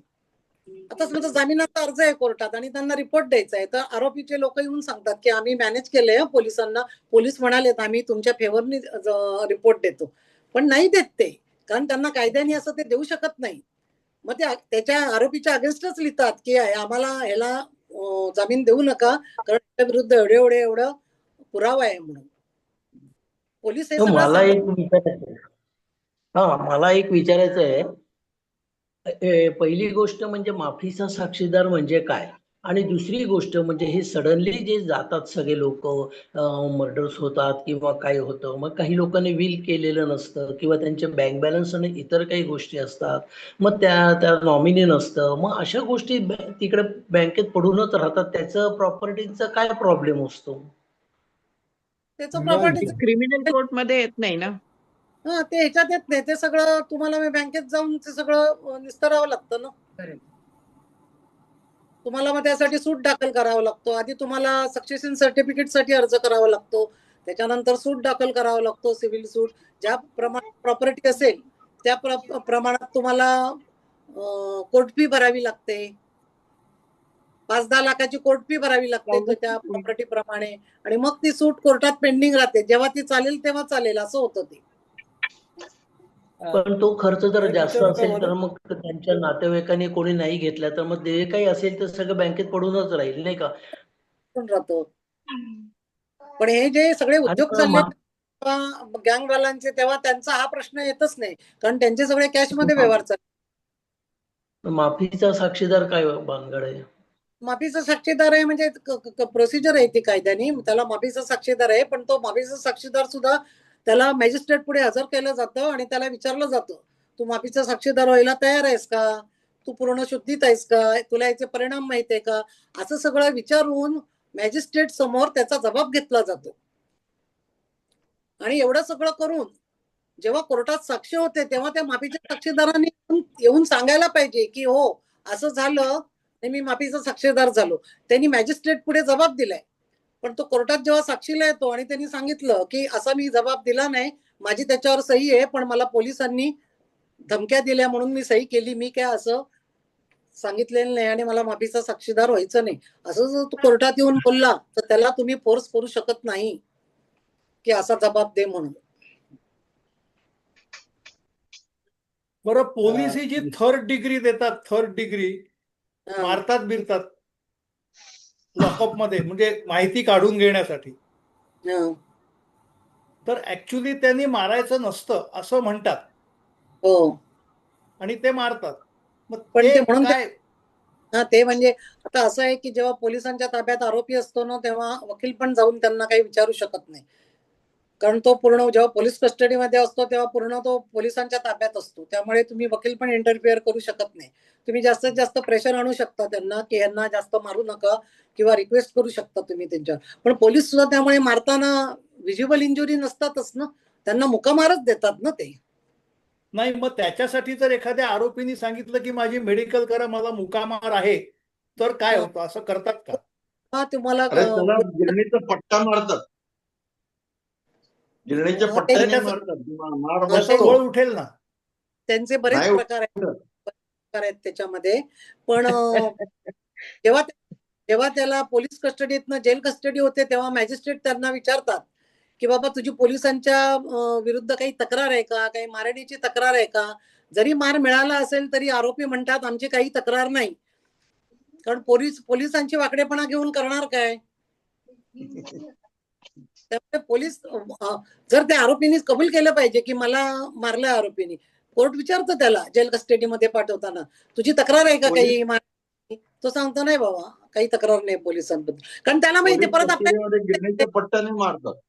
हा मग त्याला परत बरोबर ना? तिकडेच यायचं असतं. त्यामुळे त्याला तो पोलिसांची तक्रार करून काय करणार ना, असं आहे. दुसरं मला एक विचारायचं मी एक होतं. जरा प्रश्न विचारू का? हो शुअर. हॅलो, हा हा, येस. बोल, बोल. मी बोलू का? हा, हा, मला थोडा वेगळा प्रश्न आहे.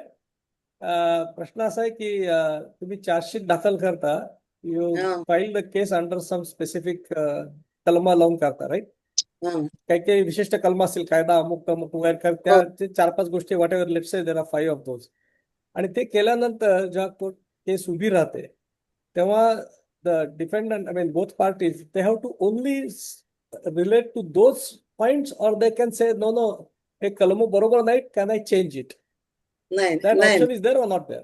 नाही नाही, कारण जेव्हा चार्जशीट दाखल होते तेव्हा जेव्हा मॅटर कोर्टापुढे येतं तेव्हा आधी चार्ज फ्रेम होतो कायद्याने. हा. तर ते चार्ज फ्रेम होतो म्हणजे काय होतं, तर हा. आता त्या गुन्ह्याची डेफिनेशन दिलेली आहे आयपीसी प्रमाणे. त्या डेफिनेशन मध्ये बसणार समजलं, त्या हा. चार्ज फ्रेम केला जातो आणि त्याला जज विचारतात असं असं तुझ्या विरुद्ध चार्ज आहे, तर तुला काय म्हणायचं, तर तेव्हा तो आरोपी नाकारतो. त्यांनी जेव्हा तो नाकारतो आपल्यावरचा चार्ज, तेव्हा पुढची प्रोसेस सुरू होते. मग त्यामुळे Until then, that is where you have to first defend that.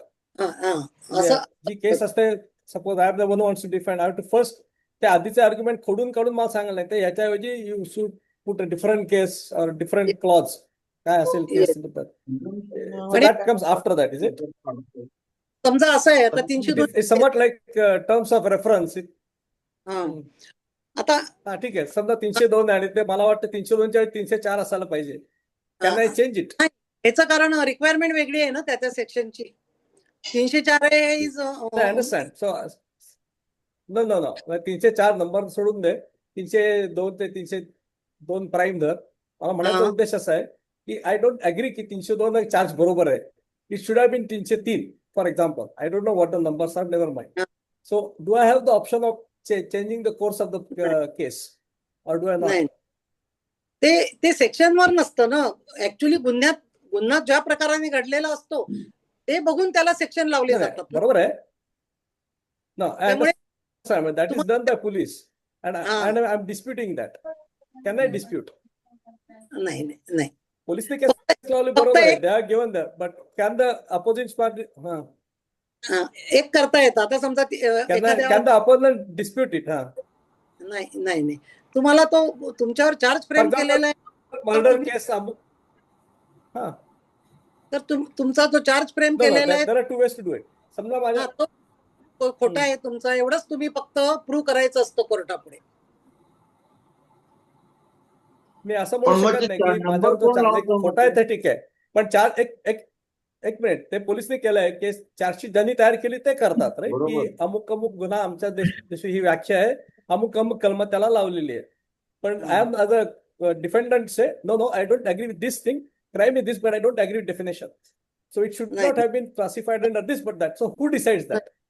नाही नाही, असं डिस्प्यूट, राईट? त्याला काय म्हणायचंय की हा कोण ठरवतं 302 का 302? पोलीस का वकील, कोण ठरवतं? वकील नाही 302 ठरवत, का 304? पोलीस केस दाखल करतात गुन्ह्याचं. पहिल्यांदा पोलीस ठरवतात, फर्स्ट पोलीस विल डिसाइड, पण आय कॅन चॅलेंज इट, असं व्हायला. पण म्हणून मग हे case can I or can I not? मग ते वकिलाचं काम असतं चॅलेंज करणं. ते वकीलच म्हणतो मी. आता प्रोसिजरली पहिल्यांदा केस, एक उदाहरण देते. 302 ची केस आहे. आरोपीने मारले समोरच्या माणसाला, पण आरोपीने मारले, काठी वापरली आहे साधी. आता खूपदा समोरासमोर येतात, बोलाचाली होते काहीतरी, आणि माणूस बाजूची काठी उचलतो, डोक्यात घातली, आणि त्या डोक्यातल्या ह्यानी तो माणूस इंज्युअर्ड झाला, त्याला खूप ब्लिडिंग झालं. मग त्याला हॉस्पिटलमध्ये दाखल केलं, आणि तो 8 दिवसानंतर त्या ह्याच्यातनं प्रॉब्लेम झाले आणखीन त्याला, आणि त्यात तो माणूस समजा मयत झाला. तर पोलीस त्याच्यावर 302चा गुन्हा म्हणजे कलम लावतात. पण अशा वेळेला डिफेन्सचं काम आहे मेडिकल एव्हिडन्स बघून की ती 302ची जी केस आहे आणि इंजुरी झालेला भाग आणि डेडली वेपन वापरलं नाहीये, काठी वापरलीये हे दाखवून कोर्टाला तो जो गुन्हा आहे ना तो 326 खाली तुम्ही आणू शकता. मग वकील ते लेसर ऑफेन्स खाली तो गुन्हा आणतात की बाबा ह्याला काय मारायचं नव्हतं, ह्याच्या म्हणजे ह्याला इंटेन्शन नाहीये पण नॉलेज आहे की काठी वापरली तर माणूस मरू शकतो, पण ह्याच्यामध्ये इंटेन्शन नाही, त्यामुळे लेसर अंडर 302 नाही. हा म्हणजे अंडर 302 मग ती can I change it to something else? कारण 302 हा हायस्ट गुन्हा. See, my problem is the following. त्यावरती गुन्हा नाही. सांगतो मला प्रॉब्लेम असा आहे. Agreed. See, there is a police who files a charge sheet based on the evidence, whatever they collect, they prepare the case, etc., etc. And they say that as per our understanding, our definition, this is the severity of the crime and it should be processed under this clause. As a defendant's lawyer, I say no, I don't agree with this formulation. The whole case has not been done correctly. It should be changed. How do I challenge that? Or do I have to first disprove those points and then get a new case, or can I challenge there itself? नाही, तसं new केस नाही. तुम्ही trial चालू असताना जे साक्षीदार समोर आलेले असतात त्यांच्याकडनं विचारून किंवा गरज लागली तर डिफेन्स विटनेस देऊन तुम्ही तुमची केस प्रूव्ह करायची असते. But proving case means denying the charges under charge sheet only, not new things. नाही नाही. See, there's a it's like saying lesser offence खाली आणू शकता तुम्ही. आता मी म्हणजे आता ते सांगितलं मी तुम्हाला आता की 302 326 खाली आला समजा गुन्हा, तर 326 आता समजा आरोपी जेलमध्ये 5 वर्ष जेलमध्ये, त्याच्यावर 302 काठीने मारलं बाबा त्यांनी समोरच्या माणसाला आणि तो मेला 7 दिवसानंतर, म्हणजे त्याला योग्य ट्रीटमेंट मिळाली असती तर तो जगला असता. म्हणजे indirectly he not responsible for his death झालं ते. मग अशा वेळेला कोर्ट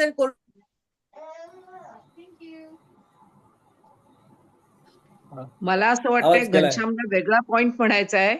त्याला असं म्हणायचं बहुतेक की आपणच केस FIR हे केलेली आहे आणि त्यांनी वकिलांनी समोरच्या वकिलांनी जर का सांगितलं की ती 302 नाही 326 मध्ये तिने कन्व्हर्ट केली, पण ह्याला असं म्हणायचंय की नाही ते 302च होती, त्यांनी इंटेन्शनली ती काठी ठेवली होती आणि व्हॉट एव्हर, म्हणजे असं जस्ट झालेलं नाहीये, जाणून बुजून त्यांनी केलंय आणि इट इज 302 असं त्याला म्हणायचं असेल तर ते करता येतं का पुन्हा? नाही, मग ते तसं साक्षीदारांकडनं आलं पाहिजे ना, पुरावा पाहिजे ना, तसा पुरावा पाहिजे ना, तसा समोर मेडिकल एव्हिडन्स असतो. पुरावा हा पुरावा चार्जशीट, एक मिनिट, हा पुरावा चार्जशीट जमा केल्यानंतर समजा आपण हे करायचं झालं, पुरावा मिळाला काही, तर तो तुम्ही त्याच्यानंतर वापरू शकता का? पुरावा नाही. आणि मी पुरावा म्हणते म्हणजे कसा, चार्जशीट दाखल झाल्यानंतर कोर्टात येऊन जो ओथवर तुम्ही जे स्टेटमेंट देता ना, ते त्याला मेन पुरावा म्हटलं जातं. चार्जशीट मध्ये काही असेल पण त्या विटनेसनी येऊन ओथ वर जेव्हा स्टेटमेंट देतो ते स्टेटमेंट महत्वाचं असतं, त्यांनी त्यात बोललं पाहिजे सगळं. पण आता ओथवर सुद्धा साक्षीदार खोटंही बोलू शकतो ना? बोलतात ना, त्याला होस्टाईल काय म्हणतात? होस्टाईल फितूर होतो ना कधी कधी. आता खूपदा काय होतं, आणि आता खूपदा काय होतं की हे जे गुन्हे आहेत ना हे नॉन कंपाऊंडेबल गुन्हे आहेत. हे जे सिरियस ऑफेन्स आहेत सगळे हे नॉन कंपाऊंडेबल आहेत. आता जे साधी मारामारी वगैरे असते ना त्याला तुम्ही कोर्टाला सांगू शकता आमची मांडवळ झाली आहे, आमचं समझोता झालाय, दोन्ही पार्ट्या सह्या करून देतात आणि सांगतात आम्हाला तुम्ही केस बंद करा, आम्हाला चालवायची नाही. पण सिरियस ऑफेन्स मध्ये असं असतं की तुम्ही ती कॉम्प्रोमाइज होऊ शकत नाही, ते कंपाऊंडेबल ऑफेन्स नाहीये. त्यामुळे तुम्ही कंपाऊंड करायला सांगायला गेला तर तुमच्यावरच केस होईल फिर्यादीवर. म्हणून मग काय असतं की त्यांनी बॉक्समध्ये येऊन साक्ष देताना सांगायचं असतं की बाबा असं असं झालं, XYZ मला काय मारलं, मी चुकून नावं घेतली त्यांची. कारण कायद्याने तुम्ही कंपाऊंड करू शकत नाही, केस तुम्ही मागे घेऊ शकत नाही नॉन बेलेबल किंवा सिरियस ऑफेन्स मध्ये. जे नॉन कंपाऊंडेबल आहेत त्या केस चालवाव्याच लागतात. कोर्टात येऊन तुम्ही तशी साक्ष दिली पाहिजे व्यवस्थित. पण फितूरवाला शिक्षा नाही, नाही ते व्यवस्थित पाहिजे, स्किल असतं त्याच्याकडनं साक्ष कशी काढून घ्यायची ती, आणि मगच. पण तो तसा बाकी न करता काही नुसता बोलला तर मग ते अगेन्स्ट जातं, त्याच्यावर कोर्ट ऍक्शन घेऊ शकतं.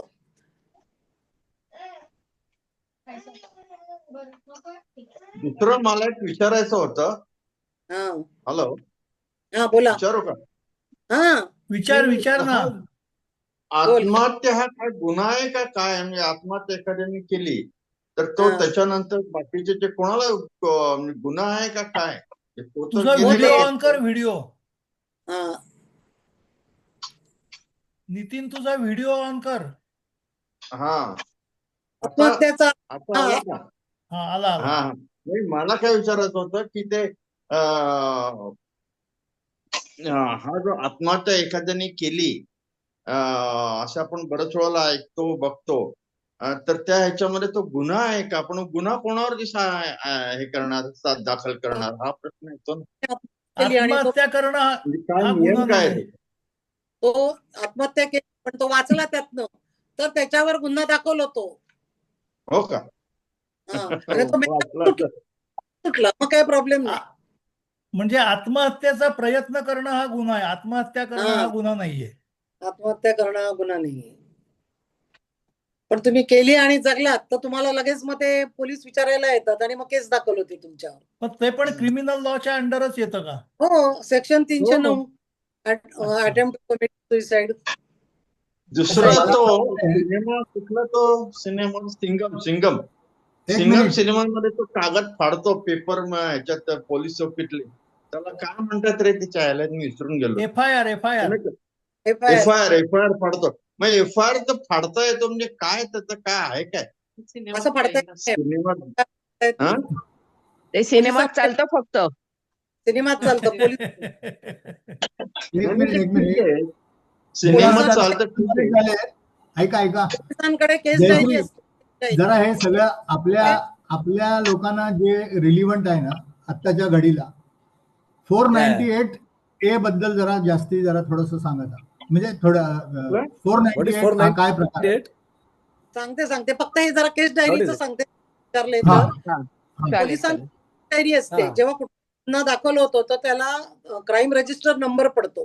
त्यावेळेला वेळ नोंदवावी लागते, नाव नोंदवावं लागतं आणि ते एवढं मोठं बांड असतं, तर त्यातली काही पानं तुम्ही काढू शकत नाही, कारण ते सिक्वेन्सनी लावलेली असतात, तिथे नंबर पडलेले असतात 1, 2, 3. त्यामुळे मधलं एखादं पान काढलं तर ते लक्षात येतं आणि तो जो इन्चार्ज जो कोण पोलीस स्टेशनचा असेल तो सस्पेंड होऊ शकतो. त्यामुळे असं एफआयआर वगैरे फाडले जात नाहीत.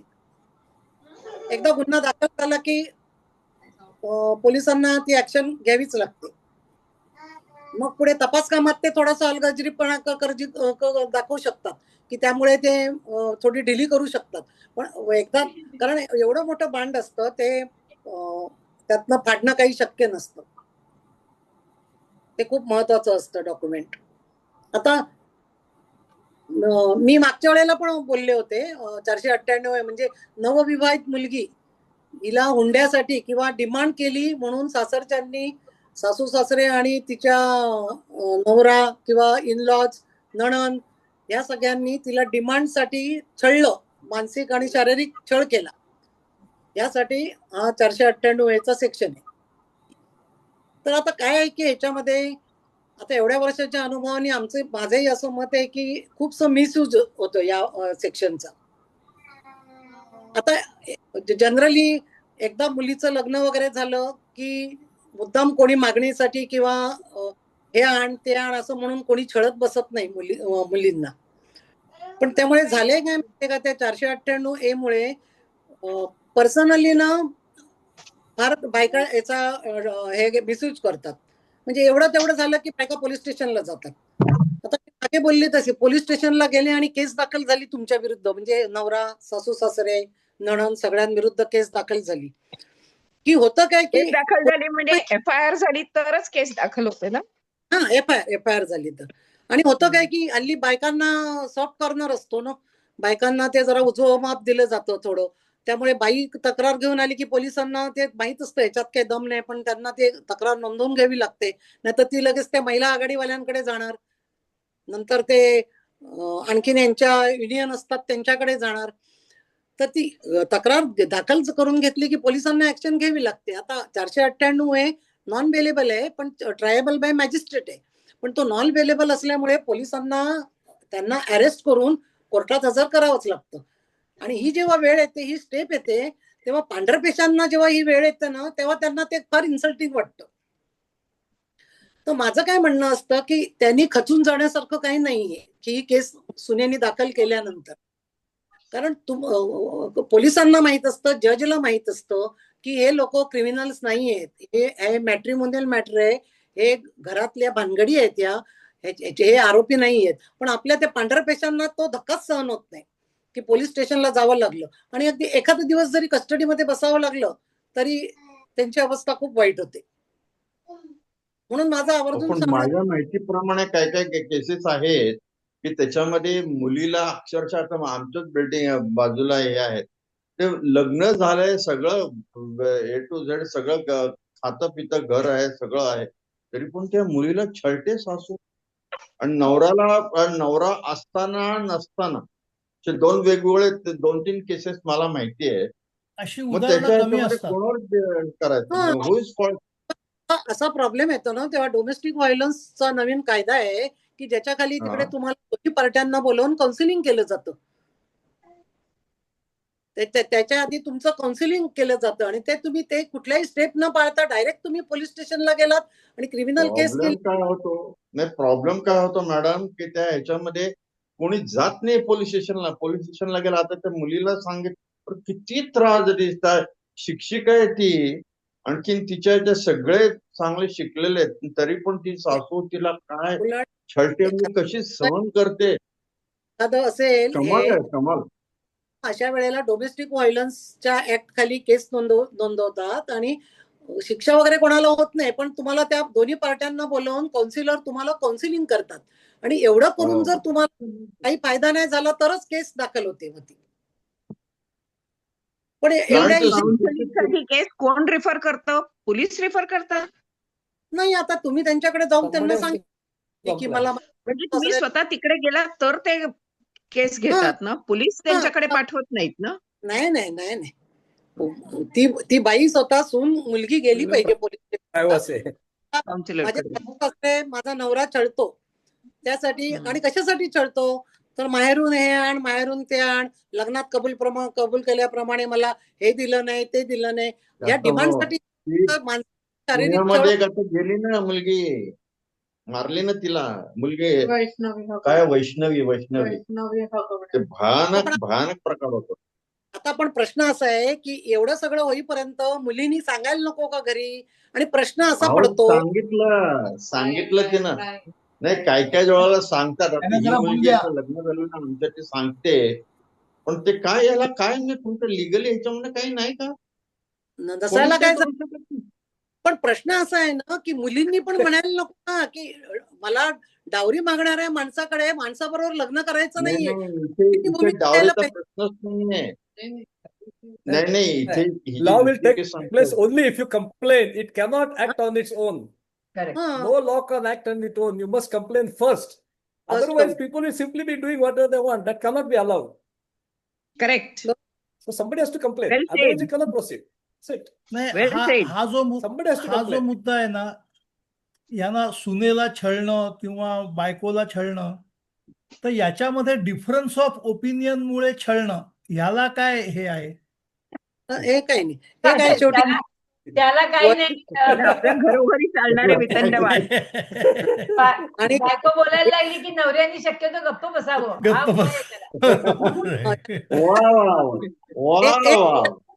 बोलायला लागली शांत.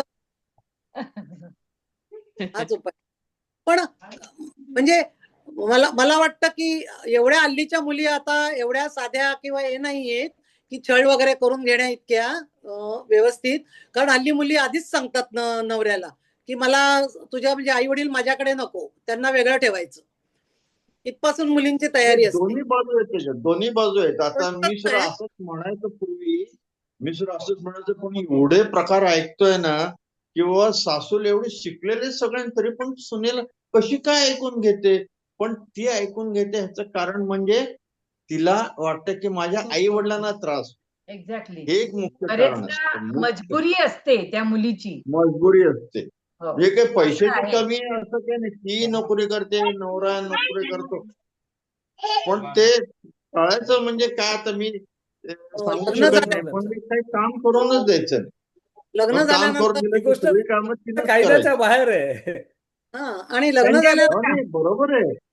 दोन वेगळ्या परिस्थितीतनं माणसं जेव्हा एकत्र येतात तेव्हा थोडेफार वाद होणारच तुमचे. ते दोन्ही पार्टीवर अवलंबून आहे की किती समोपचाराने घ्यायचं ते. माझा एक प्रश्न नाही, आहे आता दुसरं की परदेशामध्ये before marriage prenup agreements allowed आहेत. हा. भारतामध्ये ती अलाउड नाही आहेत मला वाटतं अकॉर्डिंग टू मी. नाहीये. तर ती म्हणजे त्याच्या संदर्भामध्ये काय इथे अलाउड होत नाहीयेत म्हणजे त्याच्याबद्दल काही नाही म्हणजे आता ते जेव्हा कायदा होईल काही तयार Laws तेव्हा made. ठरवतील आणि सगळं. दुसरा एक माझा प्रश्न आहे की from 1947 after independence how many changes have been made in the IPC in last 75 years का ते we are continuing the same laws which British laid here आता असं बदल काय आहे झाले का ना. काही? मोस्टली आता बदललेत ना. हे जे अमेंडमेंट झाल्यात ना, वेळोवेळी जे अमेंडमेंट झाल्यात ना आणि त्याच्यात ऍड सेक्शन हा. झालेत ना, असं झालंय ना, खूप बदल होत झालेत सगळे. अच्छा पण मग ओके करत जातात ते. आता हे पण आता 498 नवीन आली आहे ना पण म्हणजे न्यायसंहिता. प्रोसिजरल बदल असतील ते मला वाटतं म्हणजे बेसिक लॉ मध्ये बदल न करता प्रोसिजरल बदल होतात का? आणि मग ते अमेंडमेंट जेव्हा होते तेव्हा मग ते A-B असं किंवा सेक्शन दुसरा त्यामध्ये ते ओके आता 376 म्हणजे Haven't we got the law change now? 376 तर 376 साठी गँगरेपचा प्रकार आला 31 वर्षानंतर अमेंडमेंट होऊन की गँगरेप ओके ची अमेंडमेंट आली, तो कायदा ऍड केला. पण मग त्यांनी काय केलं 376 ला जी म्हणून लावलं 376 जी कलम म्हणजे गँगरेप आलं असं आहे ते. Amendment मॅडम होत दुसरं एक मला मला विचारायचं आहे की आता Supplement- पेपरमध्ये आपण वाचतो की ते एखादी मुलगी म्हणते की मी 4 वर्ष राहिले, 4 वर्षी यांनी माझ्यावर रेप केला वगैरे वगैरे वगैरे. तर आम्ही म्हणतो अरे 4 वर्षी तू राहिलीस आणखी तुझ्यावर रेप झाला असं कसं? आणखी मला लग्न नाही केलं वगैरे वगैरे. म्हणजे एखादी स्त्री 3-4 वर्ष एखाद्या ह्याच्याबरोबर राहिली आणखीन मग त्याच्यानंतर तिच्यावर रेप झाला असं कसं म्हणू शकते? रेपचा अर्थ काय आपण नॉर्मली काय घेतो की एखाद्या ठिकाणी एखाद्या स्त्रीला धरलंय केलंय किंवा असं 1-2 वेळेला झालंय ठीक आहे. पण हे 4 वर्ष Marital rape. 5 वर्ष लॉजमध्ये नेऊन केलं आणखीन मग ती त्याच्यावरती मुलावरती केस करते. सो पण हे असं कितपत होतं. म्हणजे हे आहे असं होतं. असल्या पण केसमध्ये हे कितपत मान्य होतं आहे म्हणजे त्याच्यावरती त्यात तर बाजू कोणाची घेतली जाते, मुलीची का मुलाची? नाही त्यामध्ये असं असतं ती मुलगी केस का तिचं म्हणणं तिची कन्सेंट असते 376 ला किंवा रेपला कन्सेंट महत्वाची आहे. तिच्या संमतीनेच संबंध ठेवलेले आहेत. पण तिचं मग असं म्हणणं ह्यांनी मला प्रिटेंड केलं की मी तुझ्याशी लग्न करीन आणि मग आम्ही संबंध ठेवू, मग आता माझ्याशी लग्न करत नाही. हे म्हणजे हे कारण देऊन जबरदस्तीने ठेवलं. Cheating. पण तो रेप होत नाही ना मग. नाही ना होत. पण हे सगळं केस चालतं तेव्हा जेव्हा केस त्या मुलीने समजा केस दाखल केली तर पोलिसांना कॉग्निझन्स घ्यावा. विश्वास कितपत ठेवायचा त्या मुलीवर हाही प्रश्न आहे ना. तो तर आहेच ना प्रश्न. पण कायदे बायकांच्या बाजूने आहेत ना, मी तेच म्हणते ना, त्याचा गैरफायदा घेतला जातो ना. पण अशा केसेस होतात पण की ज्यांना जबरदस्ती असं ठेवलं जातं, कोंडून ठेवलं जातं ती आणि अशी अशा गोष्टी होतात. अशा नाही ती गोष्टच वेगळी कोंडून ठेवलंय वगैरे. पण 4-4 वर्ष ते घरी येते इकडे तिकडे फिरते आणखीन लॉज मध्ये नेऊन माझ्यावर रेप केला मी असं एकच सांगते. केसचा किस्सा सांगते या प्रकरणातला. आमच्या म्हणजे माझ्या मुलाचीच मित्र आहेत. IIT मधली 4 पोरं चांगली IIT मधनं बाहेर पडली, चांगल्या पॅकेजच्या नोकऱ्या सोडून बेंगलोरला त्यांनी चौघांनी स्टार्टअप सुरू केलं 4-5 वर्षापूर्वी. मुलं चांगली सेटल झाली, भरपूर कमवत होती. त्याच्यापैकी एकाचं कुठेतरी अफेअर होतं. ते 1-1.5 वर्षापूर्वी अफेअर त्याचा तर ब्रेक झाला त्याचा. या हल्लीच्या पोरांचं जसं होतं तसं ब्रेकअप झालं त्याचं. ते ब्रेकअप झाल्यानंतर तिने 1 वर्षानंतर त्या मुलावर आता गेल्या वर्षी 376 ची केस दाखल केली. बापरे. आता गंमत त्याच्यामध्ये अशी आहे की ते बेंगलोरला ती मुलं सगळी मुलं महाराष्ट्रातली. तर माझ्या मुलीचं सासर बेंगलोरला असल्यामुळे आम्हाला त्यांनी फोन करून त्या मुलांनी सांगितलं असं असं झालंय. आम्ही दोघंही ऍडव्होकेट असल्यामुळे मी सध्या कोर्टात जात नाही, मिस्टर रेग्युलर काम करतात. तर मिस्टरांनी आमच्या व्यायांना कॉन्टॅक्ट करून त्यांना वकील दिले तिथे.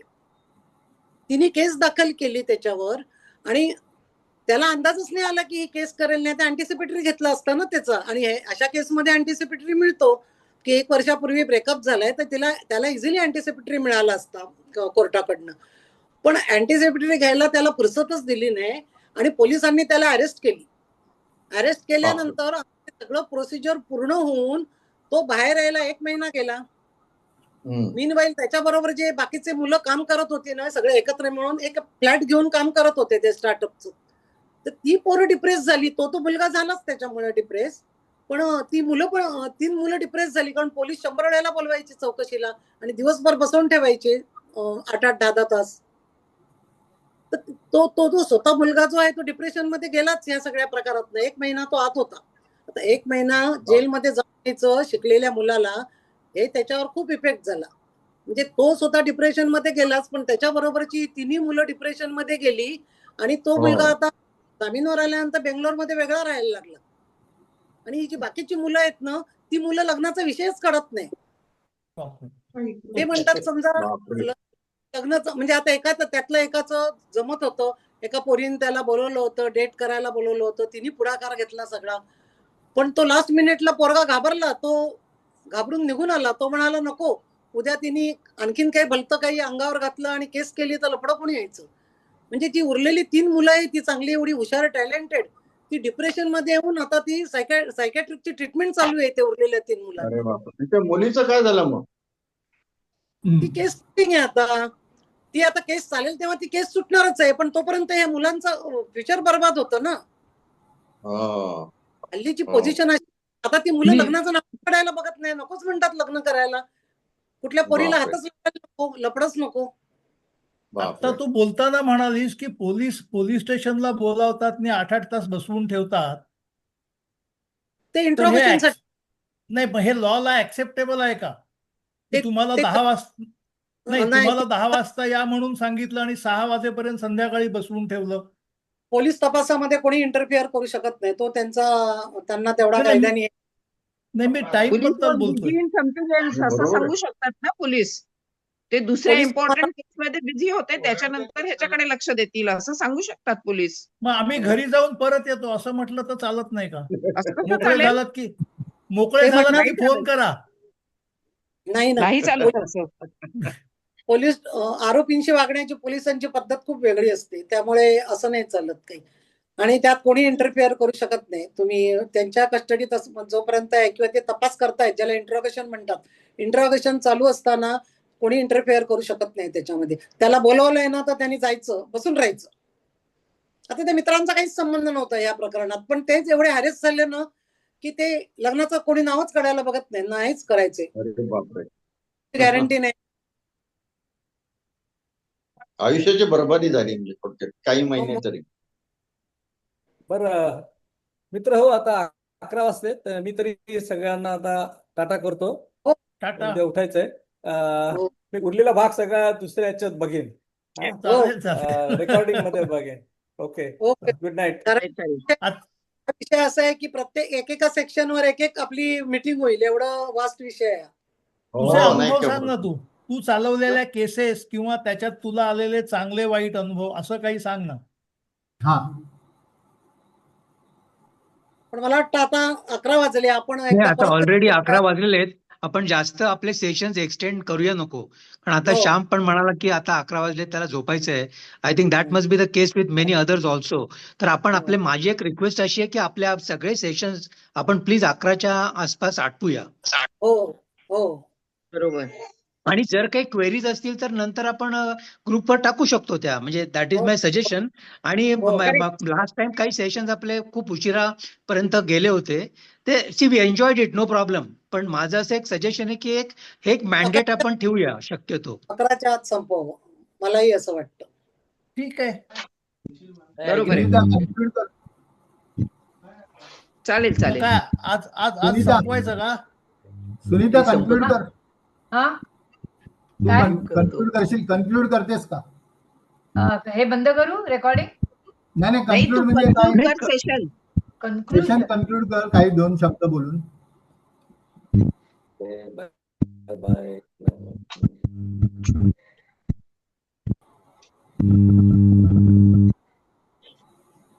जयश्री, तुला आणखी काही जर का अनुभव सांगायचे असतील आणि आम्हाला सगळ्यांना आवडतील ऐकायला, तुला आणखी एखादं सेशन आवडेल का? म्हणजे काही काळ जाऊ दे त्याच्यानंतर. हरकत नाही. आपण हा. डिसेंबर नंतर परत कधीतरी ठरवू. हा, ठीक आहे. मग session त्यावेळेला मध्ये आता जे कव्हर झाले नाहीत त्या गोष्टी तू घेऊ शकशील असं मला हा. वाटतं. Okay okay. चालेल चालेल. तुझ्या एवढ्या मोठ्या कारकिर्दीमध्ये जर तुला काही आलेले मजेशीर प्रसंग किंवा अशा काही केसेस, म्हणजे पिक्युलियर केसेस मी मागेच जयश्री, बोललो. तसे. हा जयश्री, हा बोल. बोल. अगं आता आहे ना, परवाच्या पेपरला आलो होतं की नाही, फौजदारी वकील उज्ज्वल निकम ते खासदार साठी झाले आणि आता त्यांनी ते काय, ते कलम काय 102 हा मग ते आता कॉन्स्टिट्यूशनचं आर्टिकल ते त्यामुळे ते आता आर्टिकल ते त्यांना तिकडे घेतलंय ना. तुझं काय मत आहे? हा नाही त्यांना तिकडे घेतल्यानंतर ते सरकारी वकील म्हणून नाही ना काम करू शकत. नाही पण ऍक्च्युली खरी प्रोसिजर काय आहे? असं मी तर असं ऐकलेलं, निवडणुकीला उभं राहताना किंवा ह्याला हे करताना त्याच्या आधीच त्यांना लेजिस्लेशन द्यावं लागतं. हो नाही, 2 ठिकाणी दिलं पण असेल एवढे त्यांनी. मोठे फौजदार त्यांनी आता त्यांना तिकडे त्यांनी दिलं ह्याच्यात- असेल. कारण ते खूप केस कारण मध्ये त्याच्याशिवाय ते निवडणूक लढवूच शकत नाहीत ना. हो नाही, पण एवढे मोठे फौजदारी वकील अशी चूक कशी करतील ना, असं माझं म्हणणं. काही आता पळवाट आहे का? नाही पळवाट वगैरे नाहीये. त्यांना सरकारी वकील म्हणून राजीनामाच द्यावा लागेल आणि ते जे काम करत होते ते त्यांना सोडावे लागतील. कारण आमच्या बरोबर पण खूप केसमध्ये ते आहेत सरकारी वकील म्हणून, आणि डिफेन्सला आम्ही आहोत, ते सरकारी वकील आहेत. आमच्या कल्याणला मॅटर मध्ये आहोत आम्ही एकमेकांच्या विरुद्ध. पण तुम्ही तिकडे त्यांना वरती घेतल्यानंतर ह्याच्यामध्ये मिनिस्ट्रीमध्ये घेतल्यानंतर ते सरकारी वकील म्हणून काम नाही करू शकत. नाही बरोबर आहे. आता आपल्याला रजिस्ट्रेशन जरी करायचं असेल तरी सुद्धा आपल्याला गव्हर्नमेंट जॉब सोडावा लागतो ना. हो बरोबर आहे. मग म्हणून तर ते ऑब्जेक्शन घेतलं. एवढ्यासाठीच तुम्ही घेतलं नाही ना. हा तर ते करतील ना, ते करतील कदाचित, ते रिझाईन करतील सगळ्या ह्याच्यातनं. कारण सरकारी वकील म्हणून स्पेशल अपॉइंटमेंट असते त्यांची ती. हो तेच. त्यामुळे ते बरोबर आहे. तिकडे बसायचं असेल किंवा तिकडे जायचं असेल तर तुम्हाला हे नाही चालणार. काहीतरी एक सोडायला लागेल. एक सोडावं लागतं. मला वाटतं संजय म्हणाला तसं काहीतरी आपण वेळेचं बंधन ठेवत जाऊया. हो. एक 5 आणि मिनिटं इकडे तिकडे असं चालेल. खूप जयश्री, जास्ती लेंदी झालं की ते सगळ्यांनाच कठीण व्हायला नको. हो. सो चालेल. नेक्स्ट हा विषय हवं तरी. मला सगळ्यांना अतिशय कुतूहल होतं, पण माहित नव्हतं, म्हणजे माहिती काही नव्हती. त्यामुळे हा आजचा विषय अगदी जरा वेगळा, पण सगळ्यांना खूपच माहितीपूर्ण झाला आणि छान वाटलं. तुझं प्रेझेंटेशन पण एकदम व्यवस्थित झालं. उत्तम झालं. हा, उत्तम झालं. क्रेडिट सगळं सुनीताला आणि मिलिंदला आहे. थँक्यू दोघांनाही. नाही आम्हाला काही नाही. मला काय खूप चांगलं प्रेझेंटेशन झालं.